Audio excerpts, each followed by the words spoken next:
And we are live. Thank you.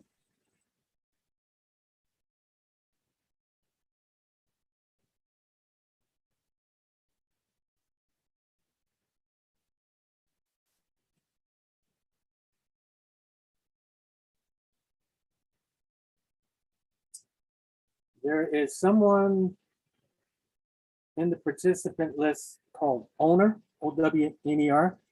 Would you please identify yourself?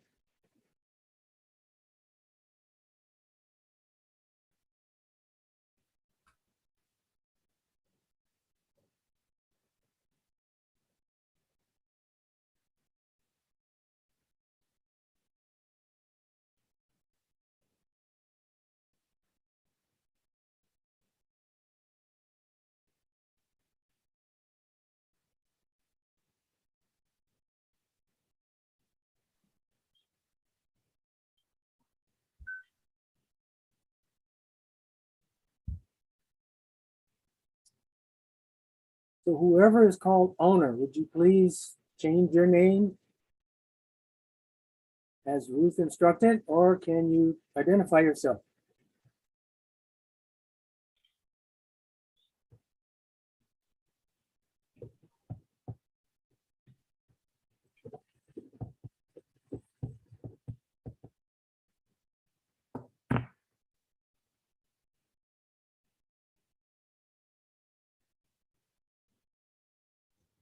Having just your flotilla number up doesn't help either.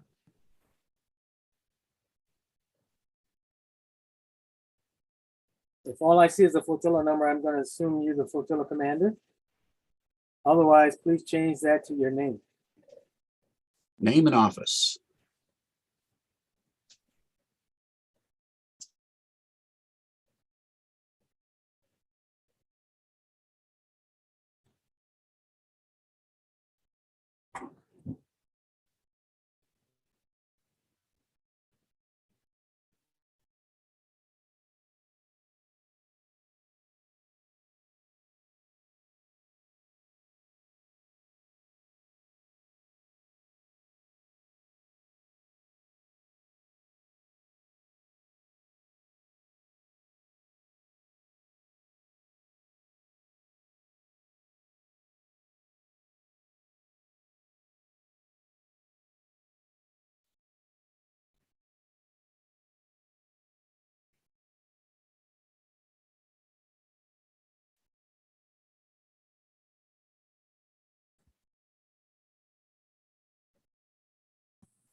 Morning, Commodore.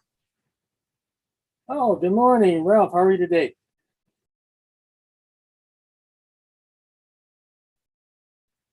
You're muted.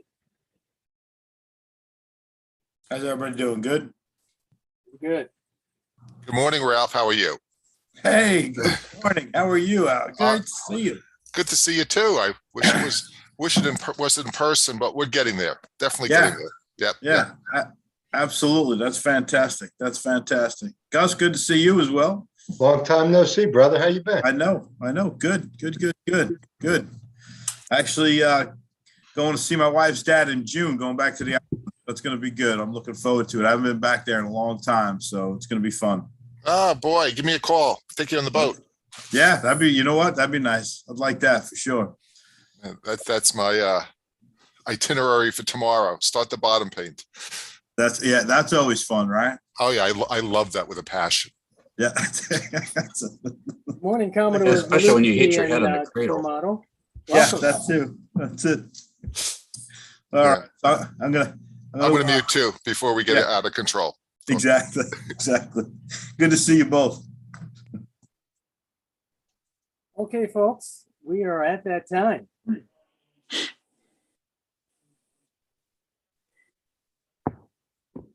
Just 1 second here, a note from Jen.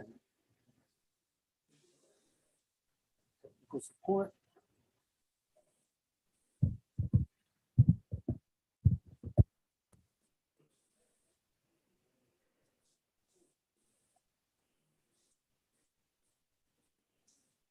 All right. So I have 9:01. And I'd like to welcome everyone to the 9th Western Region Spring Board Meeting, including you YouTubers out there. Thank you for joining us. All the guys on Zoom, thank you for being here as well. I'm Commodore Harvey Randall, and I'll be your presiding officer for the day. And let me start with a little tech housekeeping as usual. My tech support says muting mics and cameras, keeping the cameras off unless you're speaking, helps us with the bandwidth and whatever else they need support with to make the show run smoothly here. So let's and one other note of housekeeping: all the documents that we're going to be referring to today on our meeting are posted on the OneDrive account, and in order to access those, you will have to log into the member zone. But you'll find the bios, you'll find the reports, you'll find the minutes, lots of good information there, and that OneDrive account is there continuously. So if you need to refer back to that at a later date, it will be there for you. All right, at this time, I will call for a volunteer to lead us in the pledge.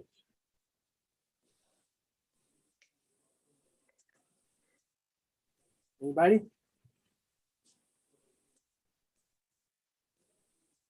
All right, and I'll name, oh, okay, Sally, I will. go ahead, thank you. I pledge allegiance to the flag of the United States of America and to which it stands, One nation. nation under God, indivisible, with liberty and justice for all. Thank you, Sally.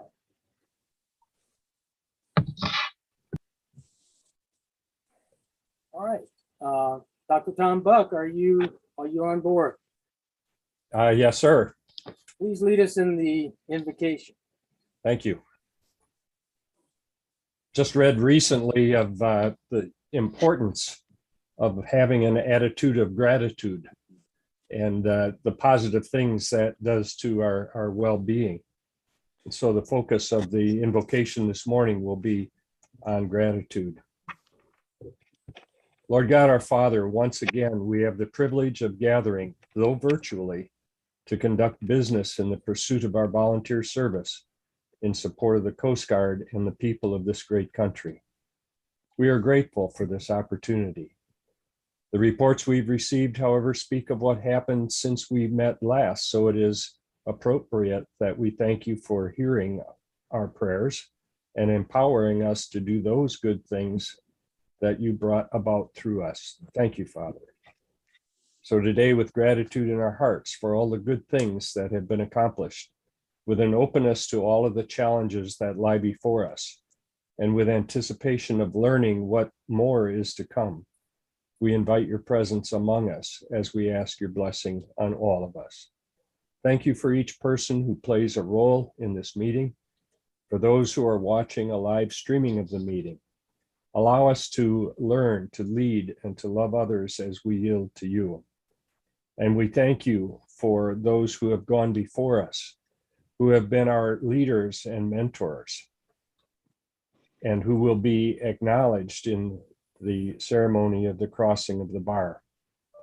Lord God, for all of this, we are grateful and offer our thanks to you. Amen. Amen. Thank you very much, Tom. All right. I see some guests on the Zoom attendance list. Let me start with Commander Doreen McCarthy, Deputy Commander for Sector Lake, Michigan. How are you today, Commander McCarthy? Doing well, Commodore. Good morning, everyone. Thank you so much for being here. I also see Commander James Gibson, Director of Auxiliary for 9th District. Good morning, Commander. Welcome. Morning, Kamo. I'm single pairing today, so I'm just going to be on audio. Very good. Thank you. I see Commodore Alex Maluski, our National Commodore of the Auxiliary. Good morning. How are you? Alex. How are you? Good to see you. It was the great last seeing time you in St. Louis as well. It was even better to see you in person, although they say I have a face for radio, so this will have to do. Thanks for being here, Commodore. My honor, my pleasure. I also see Commodore Gus Formato, Vice National Commodore in the audience. Good morning, sir. Good morning, everyone. Commodore, thank you for having me. I look forward to this as I did your previous, and I can't wait for the day to come that we can do this in person. Thank you. Absolutely. It was great seeing you in St. Louis as well. Awesome. I believe that's all the names I spotted, but I could have missed somebody. Is there anybody else in the participant list who is not a Ninth Western member? I hope I didn't overlook any other guests. Doesn't look like it. Very good. Oh, wait, I did. Ah, Ralph. How could I forget Ralph?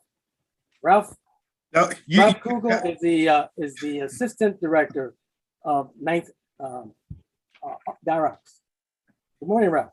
Morning, Commodore. I'm like a silent partner. There's no need. You didn't have to go back and do any of that business. We're good. We're good. We're definitely square. Besides, as much as I've been here now, I feel like I'm a part of Ninth Western. So we're Well, good. we certainly feel that way as well. Thank you for being here today. No doubt. No doubt. Thank you, sir. Okay. At this point, I will ask our DSO SR to do a roll call. Chris Barker. Thank you. Good morning. Beginning with XCOM, District 95 Commodore Harvey Randall, Present. District 95 Chief of Staff Sonny Thatch, Present. District 95 Immediate Past Commodore and Deputy National Commodore for Mission Support and Atlantic West, Tom Mullally. Present. District 95 Captain Area East, Rob Kumpf. Present. District 95 Captain Area South, Tim Derry. Present. District 95 Captain Area West, Peter Kapinski. Here. Division 31 Commander Rick Hamilton. Dan Grenendike, Vice Division Commander, present. Thank you. Division 33 Commander Jen Austin.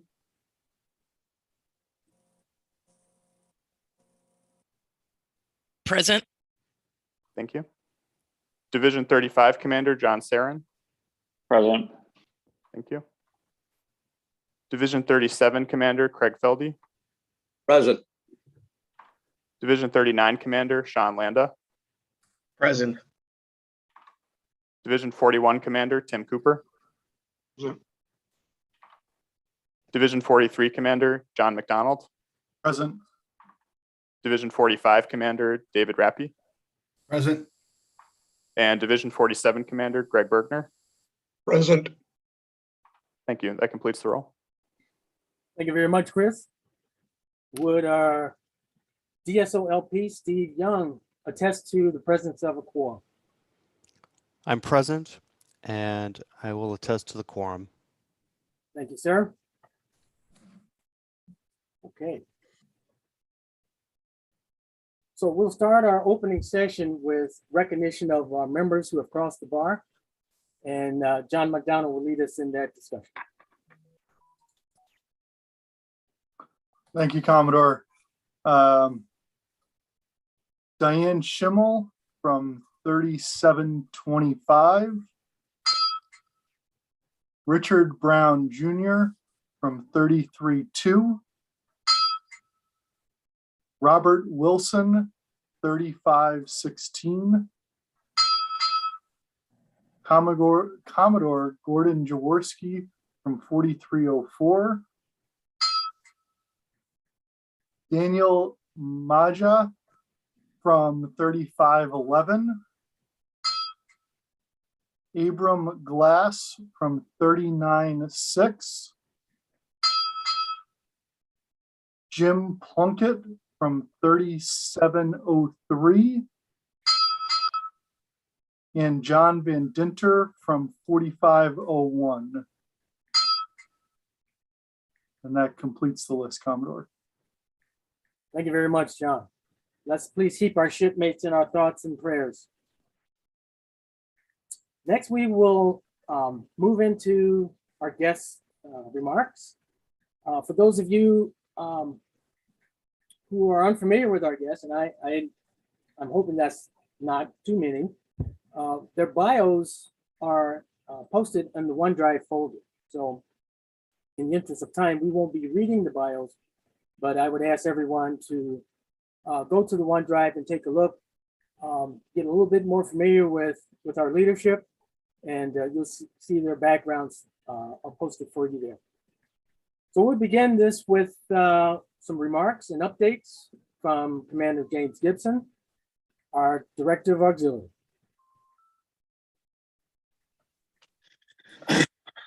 Morning, Commodores. Good morning. Morning.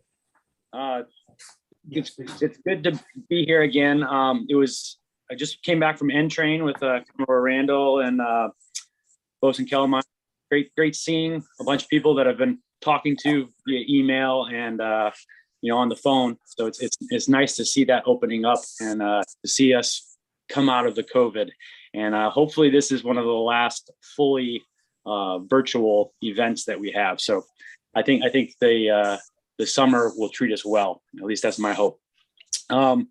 So speaking of that and COVID, I think everyone now knows the new COVID protocols and stuff that is on the NEUROX site. If anybody has any questions on that, please let us know. I think there's a call at about 1300, right, Commodore? 12:30, I believe. Yeah, 12. I think that's 12:30 your time, right? Correct. Yeah, so 13:30 my time. If you have any questions on that, we can talk then. A couple things I wanted to hit on. Based on the COVID, I know one of the questions is waivers on what is the AUX's role for the vaccination waivers. Coming back from from the N-Train, talked to BSX. They are working on a process. There is no process currently, and it's in the works. They're working on different ways of possibly doing it. But for now, we'll just have to wait. The active duty and the civilian federal employee process has to be ironed out before we can really get a good idea of what the AUX process will be. So if you have specific questions on that, please direct it up the chain. I'll tell you what I can. I don't want to give you something that's not actually going to happen. As you know, AUX Data 2 is still coming along. I know Jen and her cohorts are working really hard to make the program better. And I think in my 8 months in this office, I've seen it get better and better as we go. So we'll keep working on that. As you know, there's some rear issues that are coming up, mainly with the patrol orders. Luckily, District 9 was one of the only districts in the Coast Guard to have all the patrol orders for fiscal year 21 in by the deadline. Everybody else is still working on that. So kudos to you, kudos to Bosun Kellermeyer for making that all happen and smoothing that process. That being said, if you are in rear now, you might have issues putting in patrol orders that you previously done and haven't been paid for fiscal year 22. They're still working out that process with Bosun, but be on the lookout for that. We can basically rig it so that we take you out of rear, get your patrol order paid, and then come back in, I believe, to get your quals back up. So keep in mind for that. The FSMS system is on the upswing. I think, there's an IPT on the active duty side that is working it. I think we are slowly moving forward.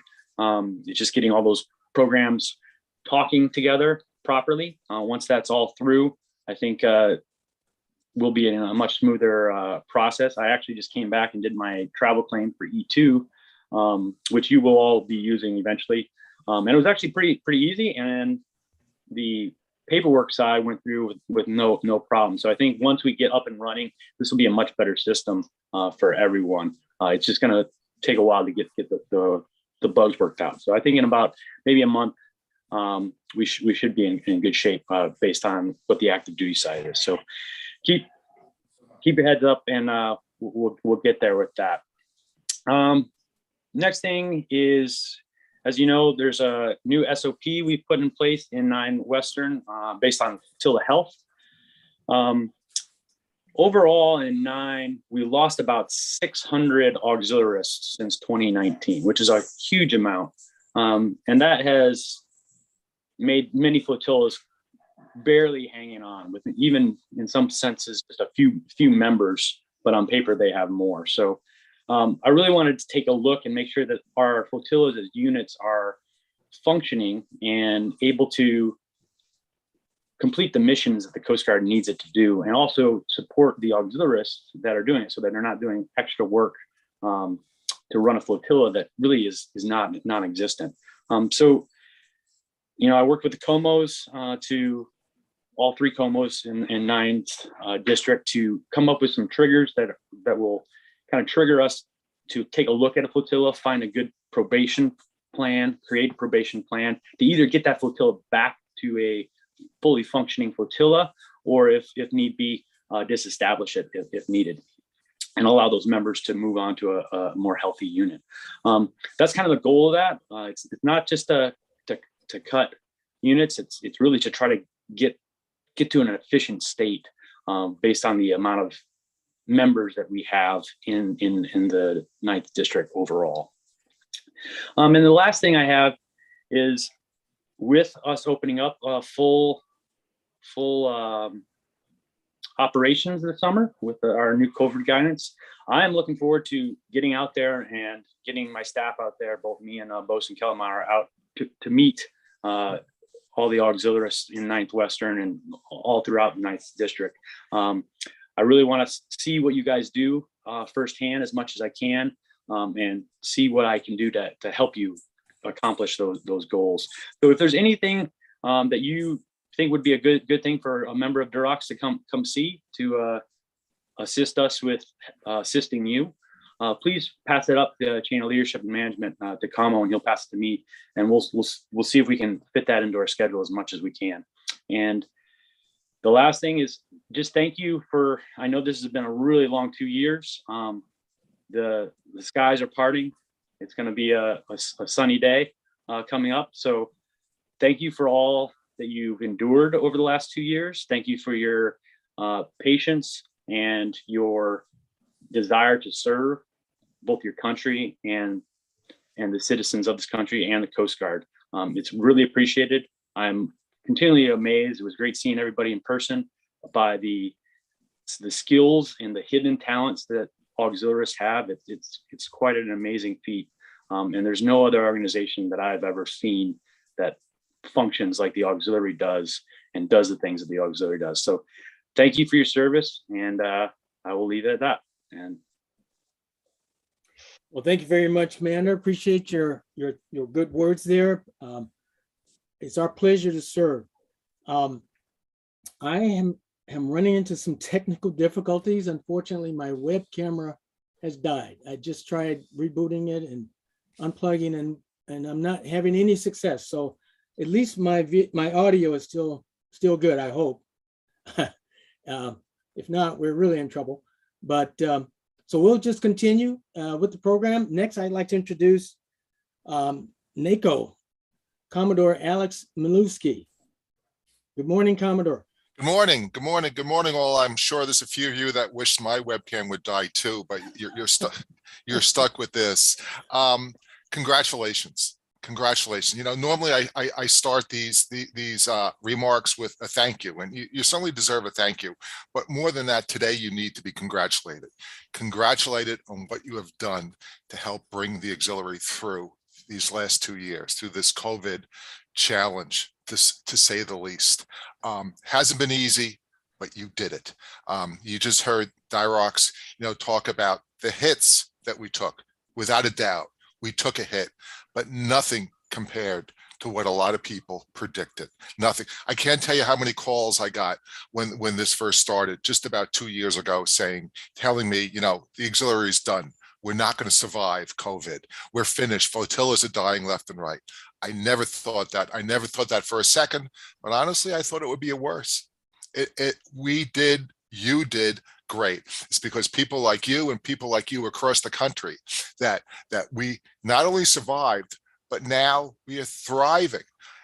Since January of this year through mid-March, we have gained across the country more members than any of the 5 preceding years. 3 of those years were pre-COVID.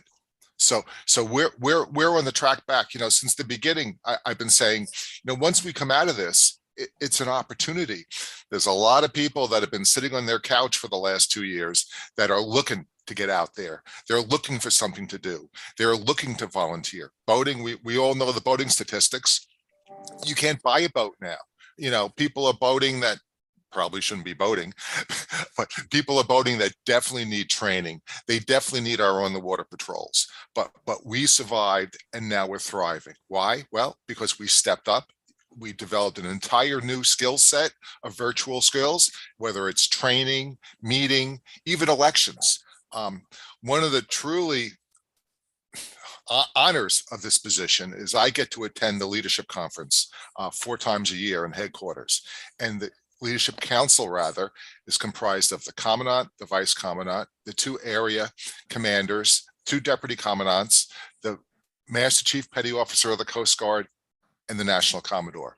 I get a seat at the table, and it's my honor to represent you. The Commandant and his senior leaders get to hear the auxiliary perspective.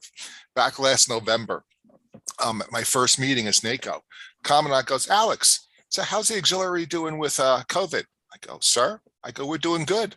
I go, in fact, COVID has kicked our butt into the 21st century. We developed all these virtual skills and we're doing good. He looked at me, he goes, you know, us too. And I go, as a matter of fact, Commodore, you know, Admiral, I go, I am the first National Commodore in the history of this organization that was elected virtually. We conducted over 1,100 virtual elections, where just a few years before that, the thought of doing that was just, it wasn't going to happen. You got to remember, this was second week in November 2020, about a week after the presidential election. The Admiral looked at me, he goes, so anybody contesting your election? I said, no, sir, they're not. But we proved to the active duty, we proved to the world that we were ready, resilient, and resourceful. We did what we had to do.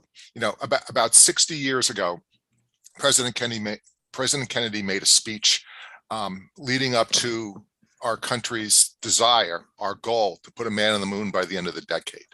And he said, we do these things not because they're easy, but because they're hard. He was summing up the attitude, the determination of our country. That's the same attitude and the determination that you have shown. You do these things because they're hard, because it's necessary to get the mission done. And the mission, well, this isn't your father's auxiliary anymore. You know, our legacy missions, you know, operations, RBS, public affairs are still there, but we have pushed the envelope so much, whether it's healthcare, food services, chaplains, cyber support, investigations, you name it, we do it.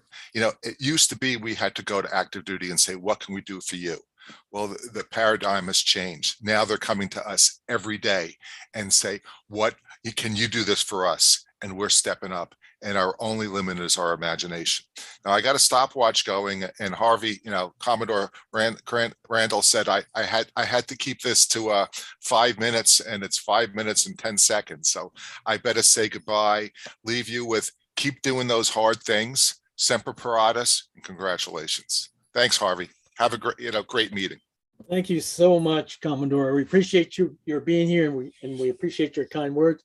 Absolutely agree with everything you're saying.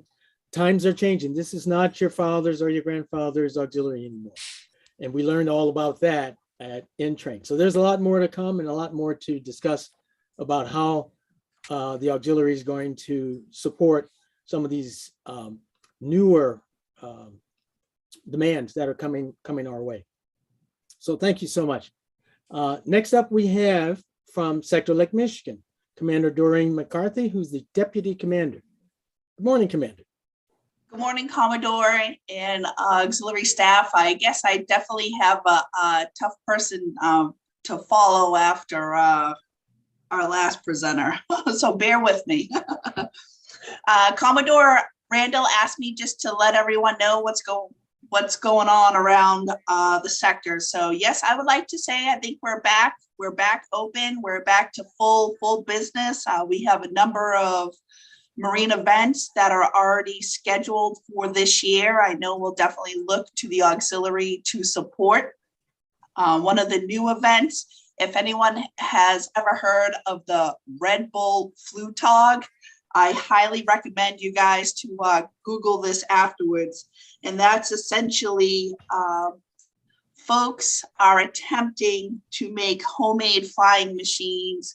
Red Bull builds this huge pier and ramp for the members to be skyrocketed off the pier and see how far they can fly before they land in Lake Michigan. So this event will be this coming July, and it will be out by the Discovery World. So again, looking very happy to see that we have some new events that are being scheduled. And like I said, I think we're back to full operations for this summer. And so that makes me very pleased. As you know, Captain Montoro and I arrived here in June of 2020. And I really feel like this tour for us, we were definitely gypped due to not being able to come out to all of the change of watches, this meeting certainly, as well as meeting some of our external partners. But I think for the remainder of my tour, I think I can see the light at the tunnel. Winter layup. So the spring breakout is going on. The Lakers are beginning to depart the shipyard up in Green Bay. Another great sign just to show that summer is not too far in the distant future. Aton, our ants are going to be beginning their spring restore next week. So again, all great news. In May, the Coast Guard IMAT will be traveling to Milwaukee during our reserve weekend for an ICS workshop. So please let us know if you have any individuals in your flotillas that need some ICS training. If they're working on a PQS, please forward those names to me and I'll make sure we get an invite to them for the ICS workshop. As you all know, Commodore, Doc Buck, and Sunny Thatch meet with the sector regularly, and I'm happy to announce that we are trying to formalize the swimming safety operation that is very similar to what Mr. Kumpf has developed with the Muskegon County Water Safety Task Force. So the sector and with Commodore Randall's leadership, we're looking to either develop an SOP to see how we develop the swimmer safety initiative. Is the SOP the right tool? Should it be a QRC and an incident action plan? So please stand by for some further collaboration for that piece. Up in Green Bay for the week of April 12th, we will be co-hosting with District 9, the Marine Firefighting Symposium. And as you may or may not know, that in December of 2020, one of the Lakers that was in a layup status caught on fire. And so with this incident, we sector has created a focus on layup safety, and the Marine Firefighting Symposium is one of the tenets that came out of this. And as you know, there have been a number of fires on some of these Lakers that are laid up over the winters throughout D9. So another great things are happening here in our backyard, and just happy to report that. And then lastly, I just want to mention change of command season. So this year, the sector will have a total of 8 change of commands, including the sector leadership. Captain Montoro will be retiring on June 27th. Invitations have not gone out yet, but I expect that we will send them out next week. Prospective sector commander is Captain Seth Parker. He's the current deputy at San Diego. So he and his family will be joining the Sector Lake, Michigan family in June, and looking forward to meeting him and having him meet the auxiliary leadership as well. And Commodore, I can also give you the list of the dates for all the change commands, but just for everyone on this call to know, Station Sturgeon Bay, Station Sheboygan, Station Milwaukee, Station Michigan City, Station Manistee, SFO Grand Haven, and MSU Chicago. Those are the units that will all be holding a change of command this summer. And if there are any questions for me, I will certainly be online, but that's all that I have to report, Commodore. Thank you for giving me the opportunity to let everyone know what's going on around the sector. Well, thank you for being here today, Commander. We really appreciate your updates. And wow, it sure sounds like there's a lot of turnover coming this year with all different changes of command. So we'll try to support those as best as possible, and even more importantly, to be there for those new incoming officers and helping them come up to speed as best we can. Because as we all know, the continuity sometimes and oftentimes it lies with the auxiliary. Since we've been here for so long, and we've been able to kind of ingrain ourselves in the stations and in the regular operations in the area around the AORs of those respective commands and stations. Okay, so at this point we are going to move to the awards, and Mr. Kugel and myself will tag team these. We have them out on the OneDrive for everybody to follow along if you would like to. And we're going to start off. Ralph is going to do the first one, and then we'll go alternate a little bit. Well, thank you, Commodore. And as we go through these, each well-deserved, I think this is always my favorite part, right? I know we did some of these in accordance with the new SOP, and I know we got some out pretty timely here, very short notice on some of, and we made it happen. And Commodore, thank you and your auxiliary awards program team to get these done. Outstanding job, and I appreciate it. And I know Commander definitely appreciates it as well. So without further ado, we will kick it off. The Commandant of the United States Coast Guard takes pleasure in presenting the Coast Guard Auxiliary Flotilla Meritorious Achievement Award. Auxiliary 9th Western Region Flotilla of the Year, Flotilla 3902, for services set forth in the following citation. For exceptional meritorious service from January of 2021 to December of 2021. The Auxiliary 9th Western Region Flotilla 3902, Des Plaines, Illinois, recognized for their outstanding achievements in Coast Guard support. In the face of the global COVID-19 pandemic, Flotilla 3902 made significant contributions to the Coast Guard and the Coast Guard Auxiliary, compiling a total of more than 8,000 hours of service in the following mission areas: recreational boating safety, public education, public affairs, member training, vessel examinations, program visits, and Coast Guard Academy recruiting. The flotilla co-sponsored a National Safe Boating Week open house with the Coast Guard Station, Willamette Harbor, Illinois. The major public affairs event provided the opportunity to share recreational boating safety with more than 500 public attendees and earned the flotilla a mayoral proclamation for the city of Des Plaines, Illinois. Embracing a esprit de corps, flotilla members teamed up with local Coast Guard recruiters and the Coast Guard Academy to establish a robust recruiting program, providing more than 1,700 hours of direct volunteer service participating in the Coast Guard Academy Introduction Mission Program, a one-week Coast Guard immersion experience designed exclusively for high school seniors.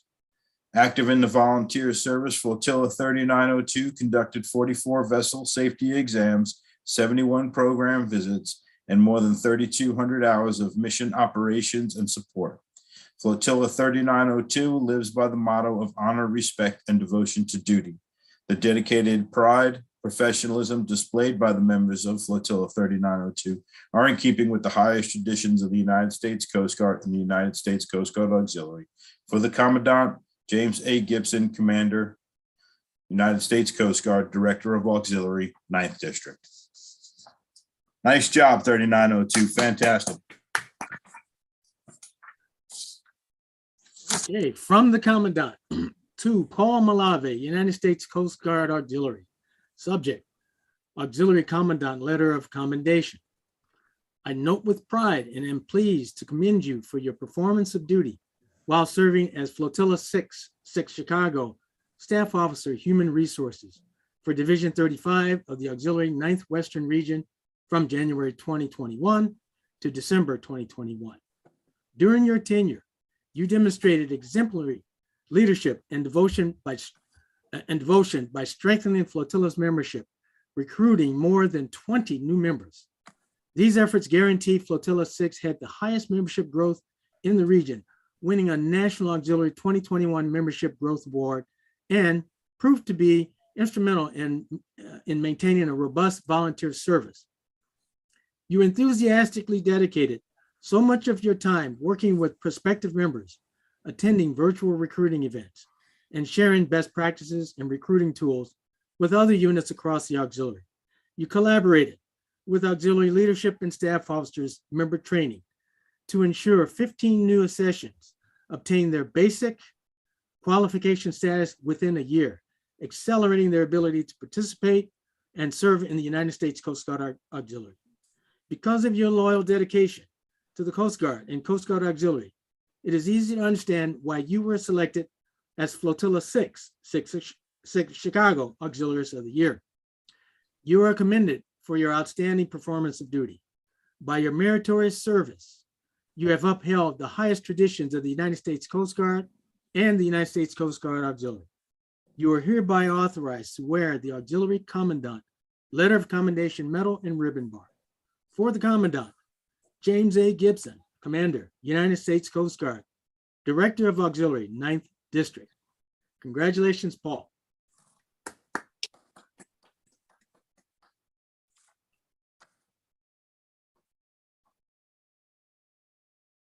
Okay, here we go. From Commandant to Bradley A. Couch, United States Coast Guard Auxiliary. Subject, Auxiliary Commandant Letter of Commendation. I note with pride and I'm pleased to commend you for your performance of duty while serving as Flotilla 6 Staff Officer, Vessel Examinations, and Member Training for Division 35 of the Auxiliary 9th Western Region from May 2021 to December 2021. During your tenure, you demonstrated exemplary leadership and devotion by strengthening the flotilla's vessel examination program and streamlining the member training process.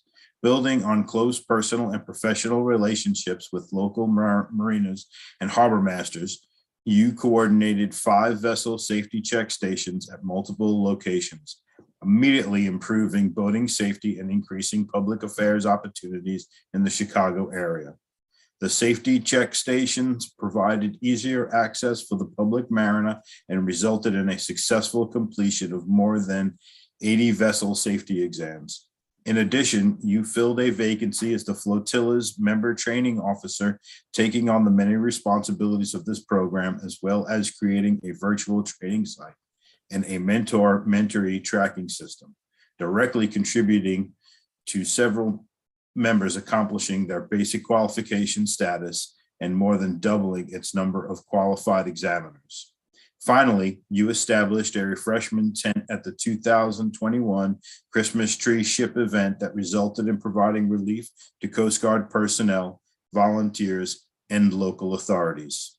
You promoted fellowship amongst your shipmates that will have a lasting impact on the district. You are commended for your outstanding performance of duty. By your meritorious service, you have upheld the highest traditions of the United States Coast Guard and the United States Coast Guard Auxiliary. You are hereby authorized to wear the Auxiliary Commandant Letter of Commendation Medal and Ribbon Bar. Signed for the Commandant, James A. Gibson, Commander, United States Coast Guard, Director of Auxiliary, 9th District. Nice job, Brad. Well deserved. Okay, from the Commandant to Brian J. Hinckley, United States Coast Guard Auxiliary. Subject, Auxiliary Commandant, Letter of Commendation. I note with pride and am pleased to commend you for your performance of duty while serving as the Auxiliary 9th Western Region, Division 47 Navigation Services Staff Officer from January 2021 to December 2021. You demonstrated superior initiative and management acumen by quickly recognizing a serious shortage of auxiliary aid to navigation verifiers, supporting Coast Guard units within Division 47's area of responsibility. You quickly implemented a robust training workshop, which provided a comprehensive course curriculum in aids to navigation verification requirements and processes. This training was performed, recorded, and offered as a virtual training course to auxiliary members throughout the 9th Coast Guard District. Due to your instructional expertise, 12 members were qualified as aid to navigation verifiers, leading to the verification of 197 private navigational aids and bridges. In addition, your efforts revitalized the auxiliary relationship with Coast Guard Aid to Navigation Station, Two Rivers, Wisconsin, where you served as the unit's auxiliary unit coordinator, providing additional resources for the unit to accomplish its mission within this area of responsibility. You are commended for your outstanding performance of duty. By your meritorious service, you have upheld the highest traditions of the United States Coast Guard and the United States Coast Guard Auxiliary. You are hereby authorized to wear the Auxiliary Commandant Letter of Commendation, Medal, and Ribbon Bar. For the Commandant, James A. Gibson, Commander, United States Coast Guard, Director of Auxiliary, 9th District. Congratulations, Brian. Good job. Okay. Attention to award. From Commandant to Joshua T. Zajac, U.S. Coast Guard Auxiliary. Subject, Auxiliary Commandant Letter of Commendation. I note with pride and I'm pleased to commend you for your performance of duty while serving as an aids to navigation verifier for Division 35, Flotilla 11 for the Auxiliary 9th Western Region from June 2021 to September 2021. Demonstrating strong dedication and initiative, you conducted multiple aids to navigation patrols, assisting 2 United States Coast Guard navigation teams covering 33 miles of the Lake Michigan shoreline, spanning an area of responsibility from Chicago, Illinois to Baileytown Crib in northern Indiana. You ensured these waterways provided safe navigation for both recreation and commercial regional Lake Michigan mariners by successfully expediting the verification of 100% of the private aids to navigation ahead of the required completion date. In addition, you assisted 3 members from Division 35 in earning certifications as navigational aid verifiers by providing intuitive classroom and operational hands-on training. You are commended for your outstanding performance of duty. By your meritorious services, you have upheld the highest traditions of the United States Coast Guard and the United States Coast Guard Auxiliary. You are hereby authorized to wear the Auxiliary Commandant's Letter of Commendation Medal and Ribbon Bar and will receive a Gold Star in lieu of your second award. From the Commandant, James A. Gibson, Commander, United States Coast Guard, Director of Auxiliary, 9th District. Nice job, Josh. Awesome. Okay, now, I've got a couple more here. 3 more to be exact, and that's perfect. And the first one, attention to award. Citation to accompany the award, the Coast Guard Achievement Medal to James L. Bell, United States Coast Guard Auxiliary. Auxiliarist Bell is cited for superior performance of duty while serving as a qualification examiner and instructor for Auxiliary 9th Western Region, Division 35 from January 2020 to December 2021. During the global COVID-19 pandemic, Auxiliarist Bell demonstrated impressive instructional expertise and flexibility.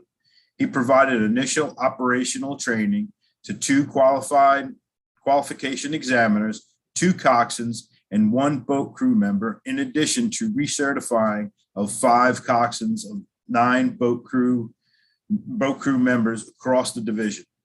In addition, Auxiliarist Bell personally instructed more than 168 hours of risk management and team coordination training.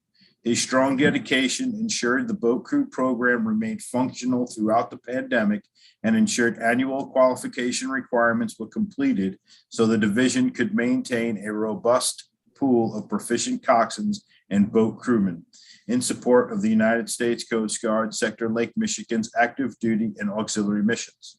Furthermore, Auxiliarist Bell demonstrated exceptional dedication to his shipmates as he instructed 31 core training sessions in support of 6 auxiliary members in pursuit of their auxiliary operational qualifications. Auxiliarist Bell's diligence, perseverance, and devotion to duty are most heartily commended and are keeping with the highest traditions of the United States Coast Guard and the United States Coast Guard Auxiliary. Nice job, Mr. Bell.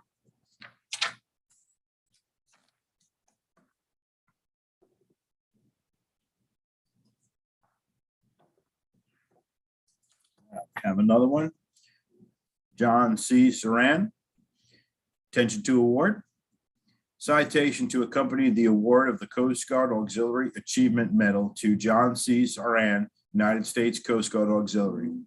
Auxiliary Saran is cited for superior performance of duty while serving as Flotilla 6 Chicago, Flotilla Commander, Division 35, Auxiliary 9th Western Region from January 2021 to December 2021. During the global COVID-19 pandemic, Auxiliary Saran demonstrated exemplary leadership, ensuring Flotilla 6 focused on public education, member training, and recruitment. He oversaw the emergence of a revitalized vessel examination program, incorporating 5 vessel safety exam stations throughout the Chicago area, providing increased public access and improved boating safety opportunities in the community. In addition, his direction was instrumental as the flotilla streamlined member training, improving virtual training opportunities, and establishing a mentor-mentoree tracking system, contributing to several members successfully completing their basic qualification status and more than doubling the number of qualified examiners. With his emphasis on strengthening membership, the flotilla recruited more than 20 new members. These efforts guaranteed Flotilla 6 Chicago maintained a robust volunteer service and were instrumental in winning the National Auxiliary 2021 Membership Growth Award. Auxiliary Saran's diligence, perseverance, and devotion to duty are most heartily commended and are keeping with the highest traditions of the United States Coast Guard and the Coast Guard Auxiliary. Nice job, John.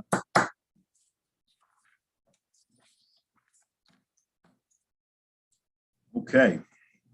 For Thomas J. Matt, attention to award. Citation to accompany the award of the Coast Guard Auxiliary Achievement Medal to Thomas J. Matt, United States Coast Guard Auxiliary.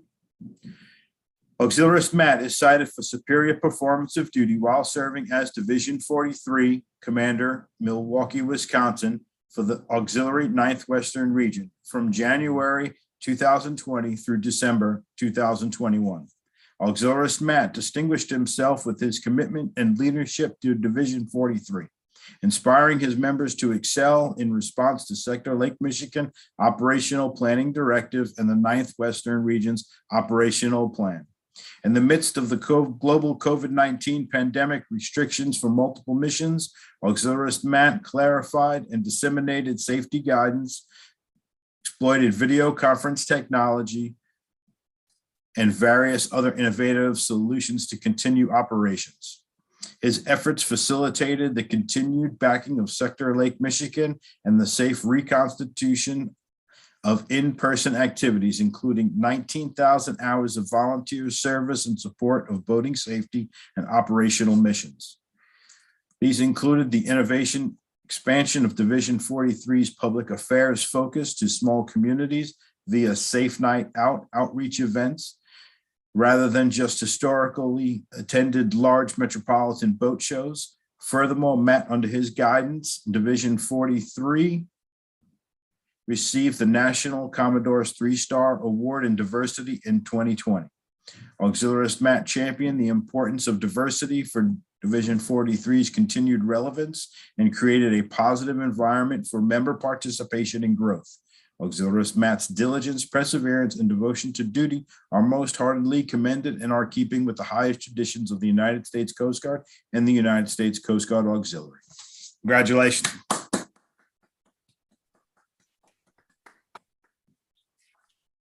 Very good.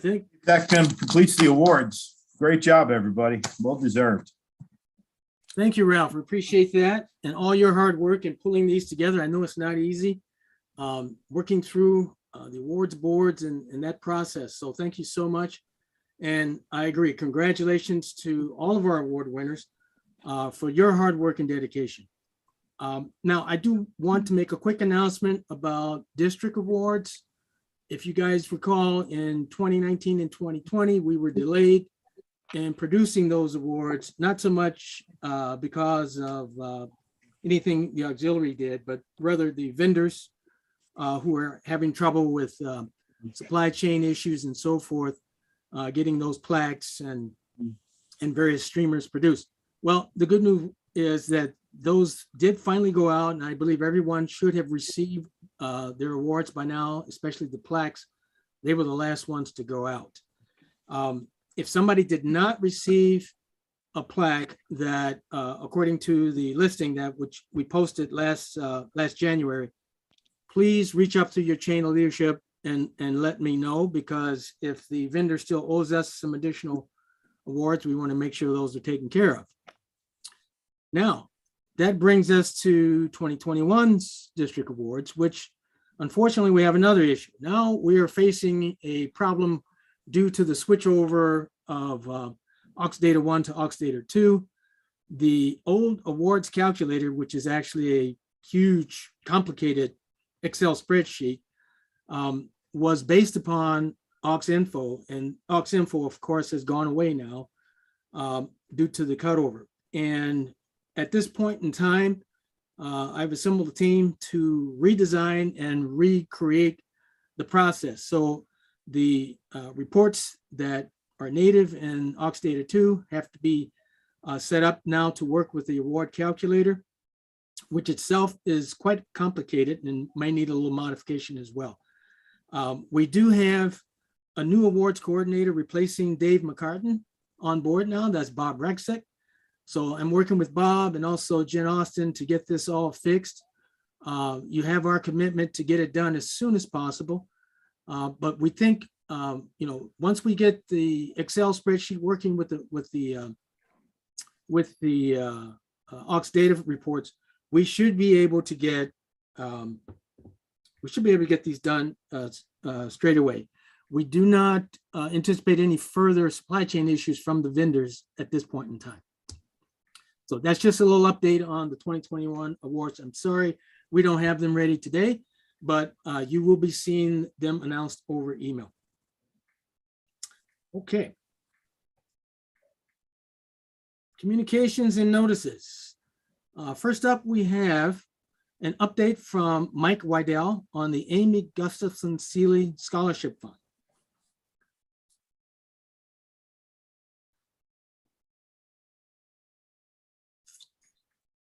Mike, it's your turn.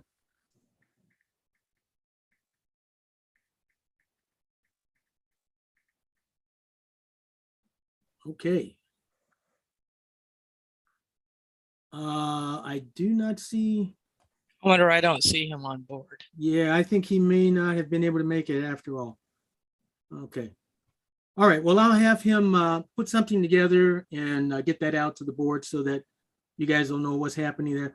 For those who don't know Amy Seeley, she was a longtime auxiliarist who unfortunately was taken from us way too early. She was a dedicated district officer. She did so much for us in her years with the auxiliary, and we really miss her dearly. In her honor, a scholarship fund was established, and Mike is one of the trustees of that fund.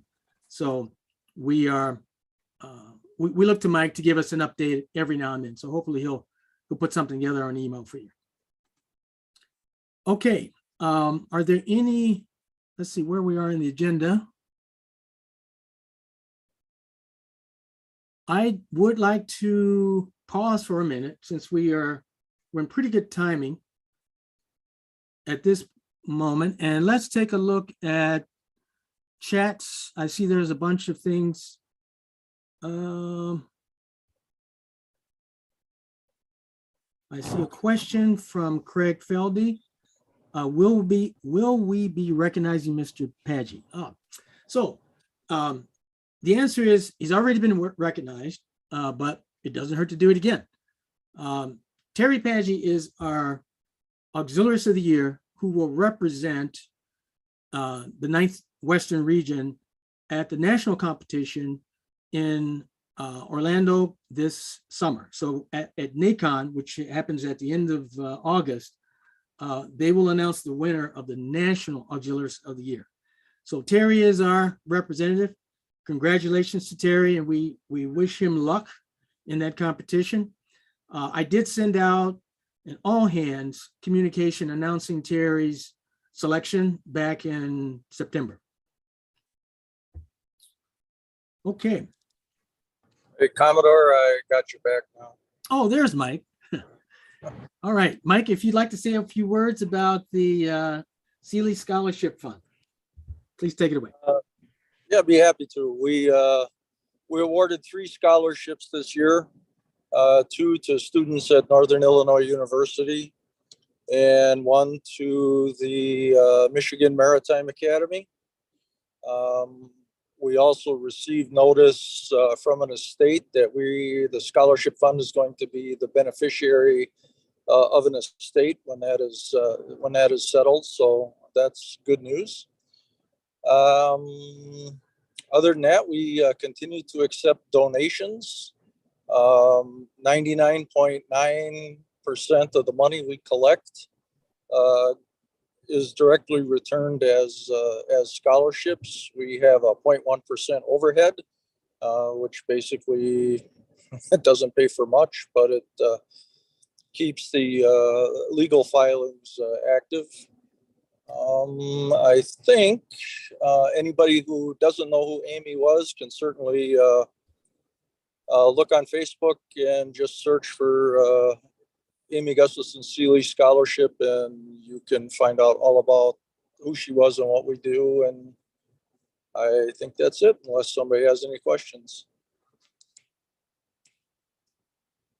Okay, very good. Thank you, Mike. Appreciate the update. Looking through the chat, I see another question from Arcade. That must be Rob. It says we forgot to announce the MTC for Grand Haven, a massive undertaking.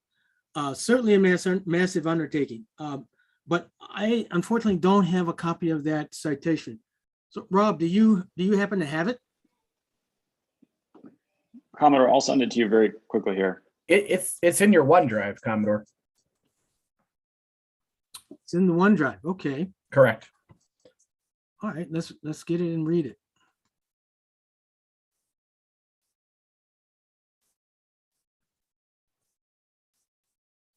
Right. I think there's something like 80 plus auxiliaries on that list, most of them from here.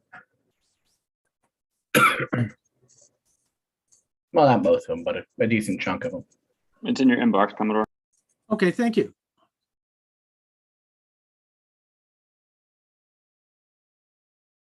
Well, not quite yet.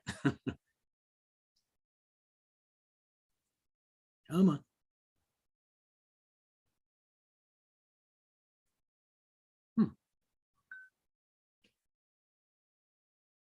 Oh, there we go.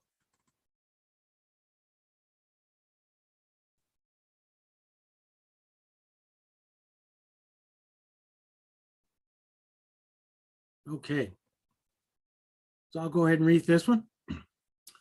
Dated March 16th, to the Commandant of the Coast Guard takes pleasure in presenting the Coast Guard Meritorious Team Commendation to Coast Guard Festival 2021 Planning and Execution Team. for service as set forth in the following citation. For exceptionally meritorious service from 30 July 2021 to 8 August 2021, while serving as part of the planning and execution team supporting the 2021 Coast Guard Festival in Grand Haven, Michigan. The team spent 12 months meticulously planning this annual event, which became one of the most highly anticipated Coast Guard festivals since its inception in 1924. The team consisted of over 15 Coast Guard operational and support units, in addition to numerous auxiliary, reserve, recruiting, and other public and private partners. The event drew over 350,000 people into the city of Grand Haven, requiring a highly organized and synchronous management strategy to safely and effectively facilitate all of the festival's events. The team worked tirelessly, spending numerous hours orchestrating a complex array of interrelated festival details to ensure the success of the Coast Guard's principal annual celebration. In addition to navigating the challenges of typical festival events, the team also had to adapt to the ever-changing safety rules from the ongoing pandemic and the cancellation of the previous year's Coast Guard Festival. A special partnership was formed with the Coast Guard Festival Committee to ensure that all guests and honorees, including the Commandant and family of fallen Lieutenant Junior Grade Morgan Garrett, were properly honored and safely transported between the various week-long festival events.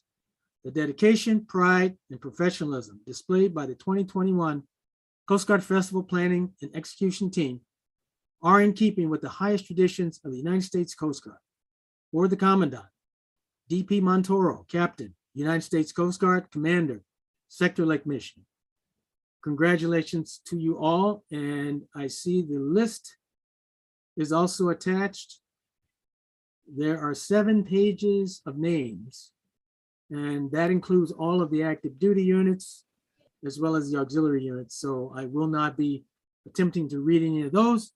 So if it's out on the OneDrive, you guys can help yourself. And thank you so much, Rob and John, for pointing that out. And let's see how we're doing here on time and agenda. Okay. We are actually doing pretty good on time. I'm going to move ahead to the next step and talk about recent changes to the chain of leadership and management. There is a pictorial organization chart that shows you the entire district column, and it's in pictorial format on the OneDrive. So if you guys want to follow along there. A little bit of a hail and farewell since our last meeting, which was in January. So there's been a lot of turnover. The elected offices, we welcome on board Greg Bergner, DCDR 47. Greg is replacing Bill Maihey. So welcome aboard, Greg. We also welcome John Saran, DCDR 35, who is replacing J.R. Kulik, who has moved on to, I believe, the DC area with a job change. On the staff officer side, we want to wish a warm welcome to Chris Barker, who's our new DSO SR. Chris is here today. This is his first meeting of the district, and he's doing a great job keeping up with us. Chris actually replaces Pam Jarka, who moved over to the DSO IS position some time ago after Paul Newmiller retired. I want to shout out to Ruth Arjima and give her a special thanks for acting in this role for the last several months. So thank you, Ruth. Appreciate you stepping up. The auxiliary unit coordinators, we are welcoming Ralph Fairbanks, Station Grand Haven. Ralph is replacing Dave Gaylord, who has moved out of the district. Also, Shelley Markle, Station Chicago, who's replacing John Hopkins. And we also have John Vodra up at Station Sheboygan, and we're saying farewell to Rick Rosenwald in that position. And finally, Tim Hudson, MSU Chicago. To my knowledge, this is a new AUC. At least in my time, I haven't seen anybody else hold this job. MSU Chicago is a critical station, absolutely active from an auxiliary perspective. So Tim is now our AUC for that station. Congratulations, Tim. And this round of appointments brings our full completion for our AUC staff. We have all 12 AUCs in place now. And we really look forward to you guys doing a fantastic job building those relationships between the auxiliary and the active duty. So thank you so much for stepping up. Now I have a special welcome for Commodore Maureen Van Dinter, who is our new Coast Guard Auxiliary Civil Rights Coordinator. And those of you who don't know much about Civil Rights Coordinator, there are actually one CRC is authorized per district. So there should be a total of 16 of them across the auxiliary. Actually, today there's only 5. So Commodore Van Dinter is one of those 5. That job is not appointed by the district commodore. It's actually appointed by the district commander. So in this case, Rear Admiral Michael Johnston appointed Commodore Van Dinter to this position. This is a very, very critical position. And it serves as the advocate for members who are filing complaints relative to violations of civil rights. So welcome to Maureen on that particular position. But I also have to mention, right now, she's focused on the loss of her husband, John, and we read his name earlier in the memorials. Please keep Commodore Van Dinter and her family in your thoughts and prayers. Her husband, John, was also a very long time auxiliary, and he will be missed significantly. So to all of you who have stepped up to join the district leadership team, welcome and thank you. Appreciate you being here, and there is plenty of work to do. So love having you on board. I also want to thank all the officers who previously served on the district leadership team, either in 2021 or earlier. There are still a few vacant offices that are out there. If you're interested and you feel you're qualified, then you can find them on your, again, they're posted in the OneDrive. I should say the organization chart is posted with a little, you see these little help wanted signs to bring your attention to the vacant offices. Again, if you're interested in qualified, inquire through your chain of leadership and management. Okay. So according to the agenda, that takes us to break time. So I don't see anything in the chat. Does anybody have any questions before we go on break? We still have when we come back from break, we will be getting into the business meeting, and there's quite a bit of new business to talk about today. So, and then we also will be talking about the officers' reports. Well, I have approximately 10 after the hour. Let's take a 15-minute break and be back at, let's say 10:25. So John, if you could put up our break countdown timer or whatever, and we will see you guys in a few minutes. Thank you.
Okay, we are just about time to get back together.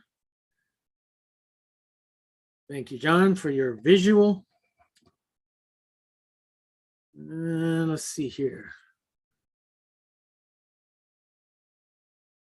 So, Chris, can we do a quick roll call again to just reconfirm that we have a quorum? Absolutely. Commodore Randall, Present. Sonny Thatch, Present. Commodore Mullally, Commodore Mullally, I just got off the phone with him. He had to, he's not at his computer, but he's going to be on the, he's going to call in. So all right. let's come back to him. Rob Kumpf, Present. Tim Derry, Present. Peter Kapinski. Present. Is Commander Gibson still with us? I believe he will be back for the afternoon session. I don't think he's with us right now. Okay, Is that correct? Commodore. Yeah. Rick Hamilton. Oh, I'm sorry. I'm his vice. Dan is Dan. present. Yep. Thank you. Jen Austin, Present. John Sarin, Present. Craig Feldy, Present. Sean Landa, Present. Em Cooper, Present. John McDonald, Present. David Rappy, Present. and Greg Bergner. Present. All right, that completes the roll. Okay. And Mullally's still here. There you are. Okay. Thank cool. you. All right. So DSOLP, do we still have a quorum? We do. Very good. Thank you. All right. Next order of business is the acceptance of the 15 January 2022 minutes. And those minutes have been posted. They are on the OneDrive. At this time, I'm going to entertain a motion to accept. Or Okay, Commodore. I believe that was Craig Feldy. Yes, one small change, please. Okay, well, we'll get to that and when we have discussion. Okay, so first I need a motion. So moved. That would be Rob Kumpf has moved. Is there a second? Seconded. I'm sorry, who was that? That was Craig Feldy, sir. Craig, very good. Okay, now, is there any discussion? One small change, please, sir. In the closing remarks section, I've mentioned the Oxlow for MSU Chicago. His name is Jim Fortin, Fortin, instead of Horton, please. Very good, so noted. Are there any other corrections, additions, deletions to the minutes?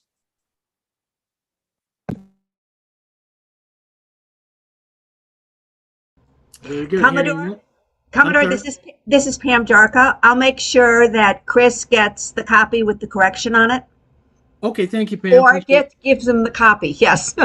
Thank you. We'll take care of Appreciate it, Craig. Thank you. All right. Hearing no other changes, I'll call for the question.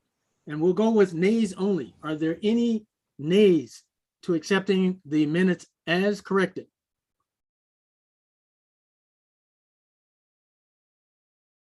Hearing none, the minutes have been approved as corrected. Thank you very much. Moving on to the finance report. DSO Finance, Todd Nitz, you're up.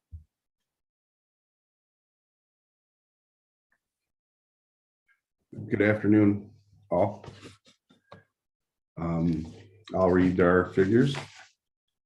Our balance sheet includes $72,917 in our reserve account and $23,498 in our dedicated account. Our checking account holds $22,597, and the Anderson Fund sits at $72,846. Our total assets and no liabilities is $207,376. Our moving over to our call it profit loss for 2022. We have a net income of $11,827. Major expenses were, of course, annual dues of $33,412. Income to the district, and then an output of $19,800 to national. Would there be any questions?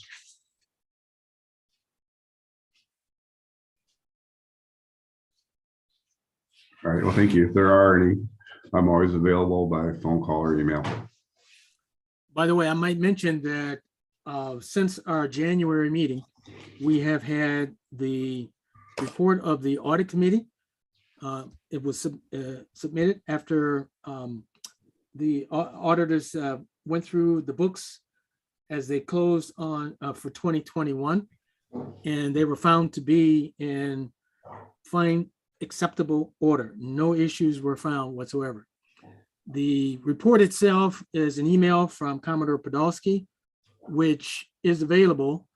If anybody would like to see it, there's not a lot there, but effectively, I believe I did forward that to the board. So you guys should have seen his recommendation, which was very short and sweet.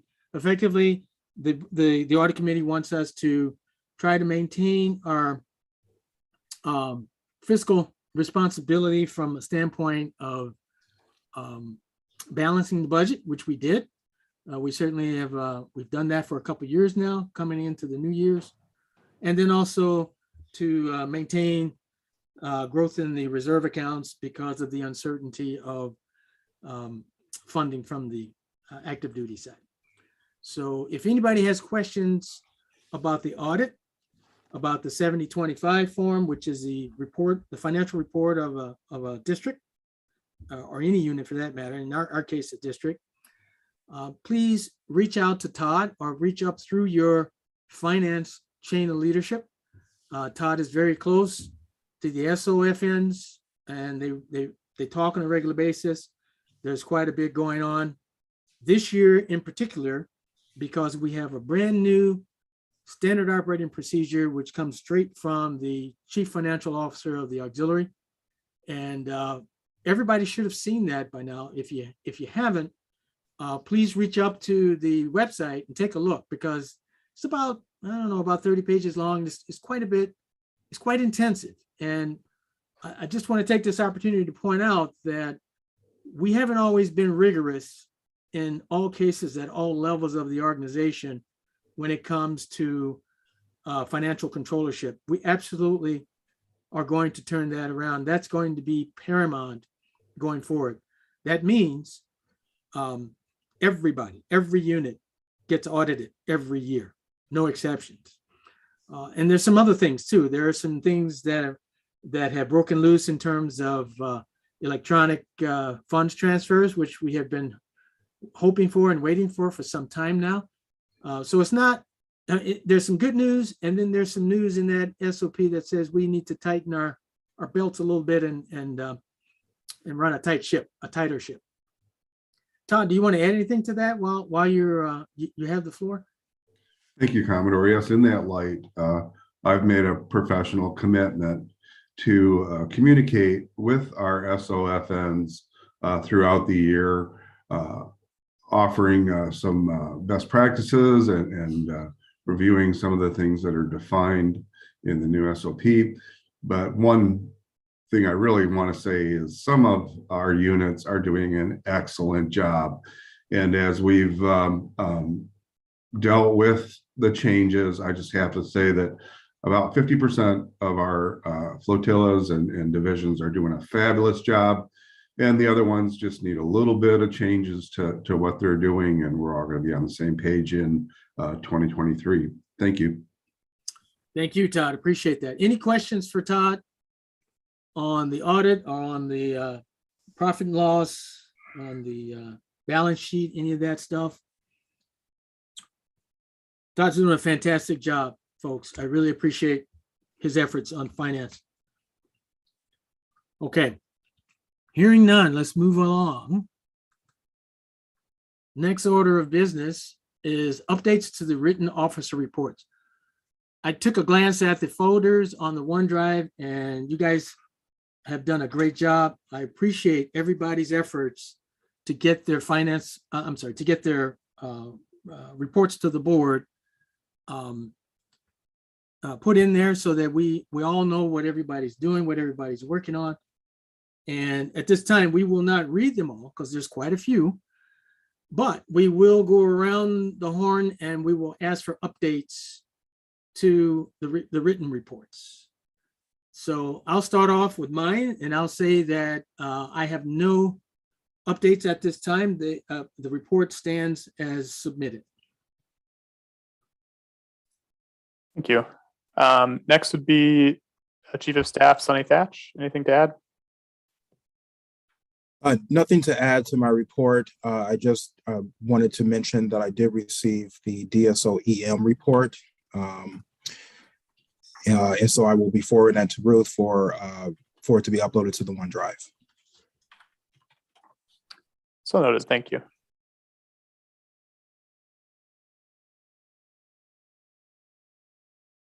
Area East Captain Rob Kumpf, anything to add?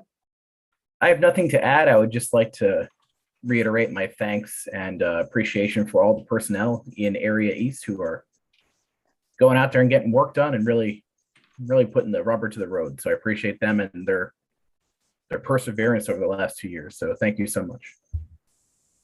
Thank you. So noted. Captain of Area South, Tim Derry. Nothing to add. Thank you. Thank you. Area West, Peter Kaminsky. Report as written, nothing to add. Thank you. Division 31 Commander Rick Hamilton. Division 31 has nothing to add. Thanks, Dan. I'm sorry. Division 33 Commander Jen Austin. Nothing to add. Division 35 Commander John Sarin. Just want to say a big BZ to all the Division 35 members received awards today. I also want to just put out an open invite to the auxiliaries across the district. We will be doing a lot this year, public affairs and whatnot, and all of our events are open to all auxiliaries. So you will see us out there. So noted. Thank you. Division 37 Commander Craig Feldy. One quick update. I'm pleased to report that I've been working with State Representative Tara Costa Howard in the Illinois General Assembly. And as of March 31st, the State Government Administration Committee recommended to pass the proclamation of National Safe Boating Week for May 21, 27 in the Illinois House. And so I'm very gratified for that. Thank you. So noted. Thanks. Division 39 Commander Sean Landa. Report is written. Just a big congratulations to 3902 for their flotilla award. Thank you. So noted. Division 41 Commander Tim Cooper. One quick addition to my report. Several members of Division 41 are working with Station Kenosha to give the Racine Police Department some water safety and best practices training. So noted. Thanks. Division 43 Commander John McDonald. Nothing to add. Thank you. Division 45 Commander David Rappy. Nothing to add. And Division 47 Commander Greg Bergner. Nothing to add. Thank you. Moving to district staff officers, starting with Auxiliary Sector Coordinator for Sector Lake Michigan, Tom Buck. No additions. Thank you. Thank you. DSO for Ox Scout, Jeffrey Bailey.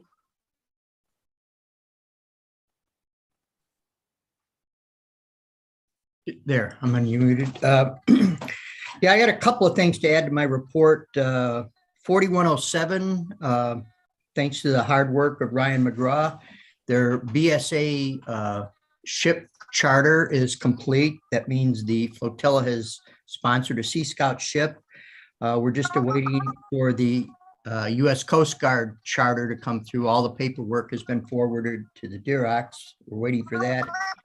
We recruited a new member, and she is from the Sea Scout program. She's one of the adult leaders of 5111 at Columbia Yacht Club, and she's participating in our new member education here at the E-Train. And we're also, our flotilla has been trying to get an opening for more vessel inspections and public education, and she's going to help facilitate that, and we'll be participating in a Sea Scout wide, kind of like a Boy Scout rendezvous, but it's called the Monroe Harbor Challenge, where they get different Sea Scouts ships together and they have kayak races and things like that. And it gives us more of an opportunity for doing vessel inspections and public education courses, with they're chartered by the Columbia Yacht Club and through the members of the yacht club. So, and there's a couple of young people interested in the Coast Guard Academy, and one is actually their bosun is interested in a possible Coast Guard career. So, we hit all the nails on that one. So I'm really enthusiastic. The scouts that I've been talking to, they're pretty much unaware of what the auxiliary can do for them. And so I'm really enthusiastic now that we can get out and about, that this program can become a funnel for new membership and operating in new programs. Thank you. So noted. Thank you. DSO for aviation, Kevin Jarko. Yep, have a few things to add. One is that our guys are back up to flying, mostly training missions right now, but there are some operational missions in there as well. I'm sure the air station is pretty happy that we're doing it. Another note was, you never know where aviation takes people. We had a individual that was attending Lewis University in Illinois. He was thinking about joining the Coast Guard and going to pararescue school. But instead, after going to the air station, he's been offered a commission and will be likely going to flight school for the Coast Guard. So it's a good day when we can influence young people like that. So noted. Thank you. DSO for communication, Michael Vanier.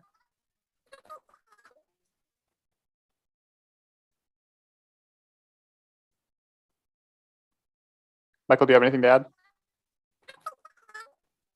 It sounds like Mike is having technical difficulties. I'm hearing some very high pitched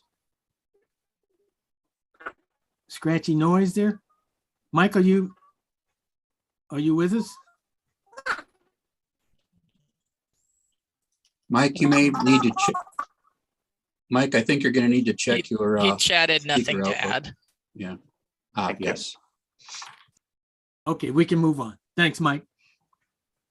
DSO for communication services, Scott Gensmer. The only thing I have to add is that if our DSO MT can contact his instructors for the E-Train, anybody who's had a recorded session, we can have them let me know, and what I can arrange to have those recordings posted up on the website if so desired. So noted. Thank you. DSO for finance, Todd, do you have anything to add beyond what we've already talked about?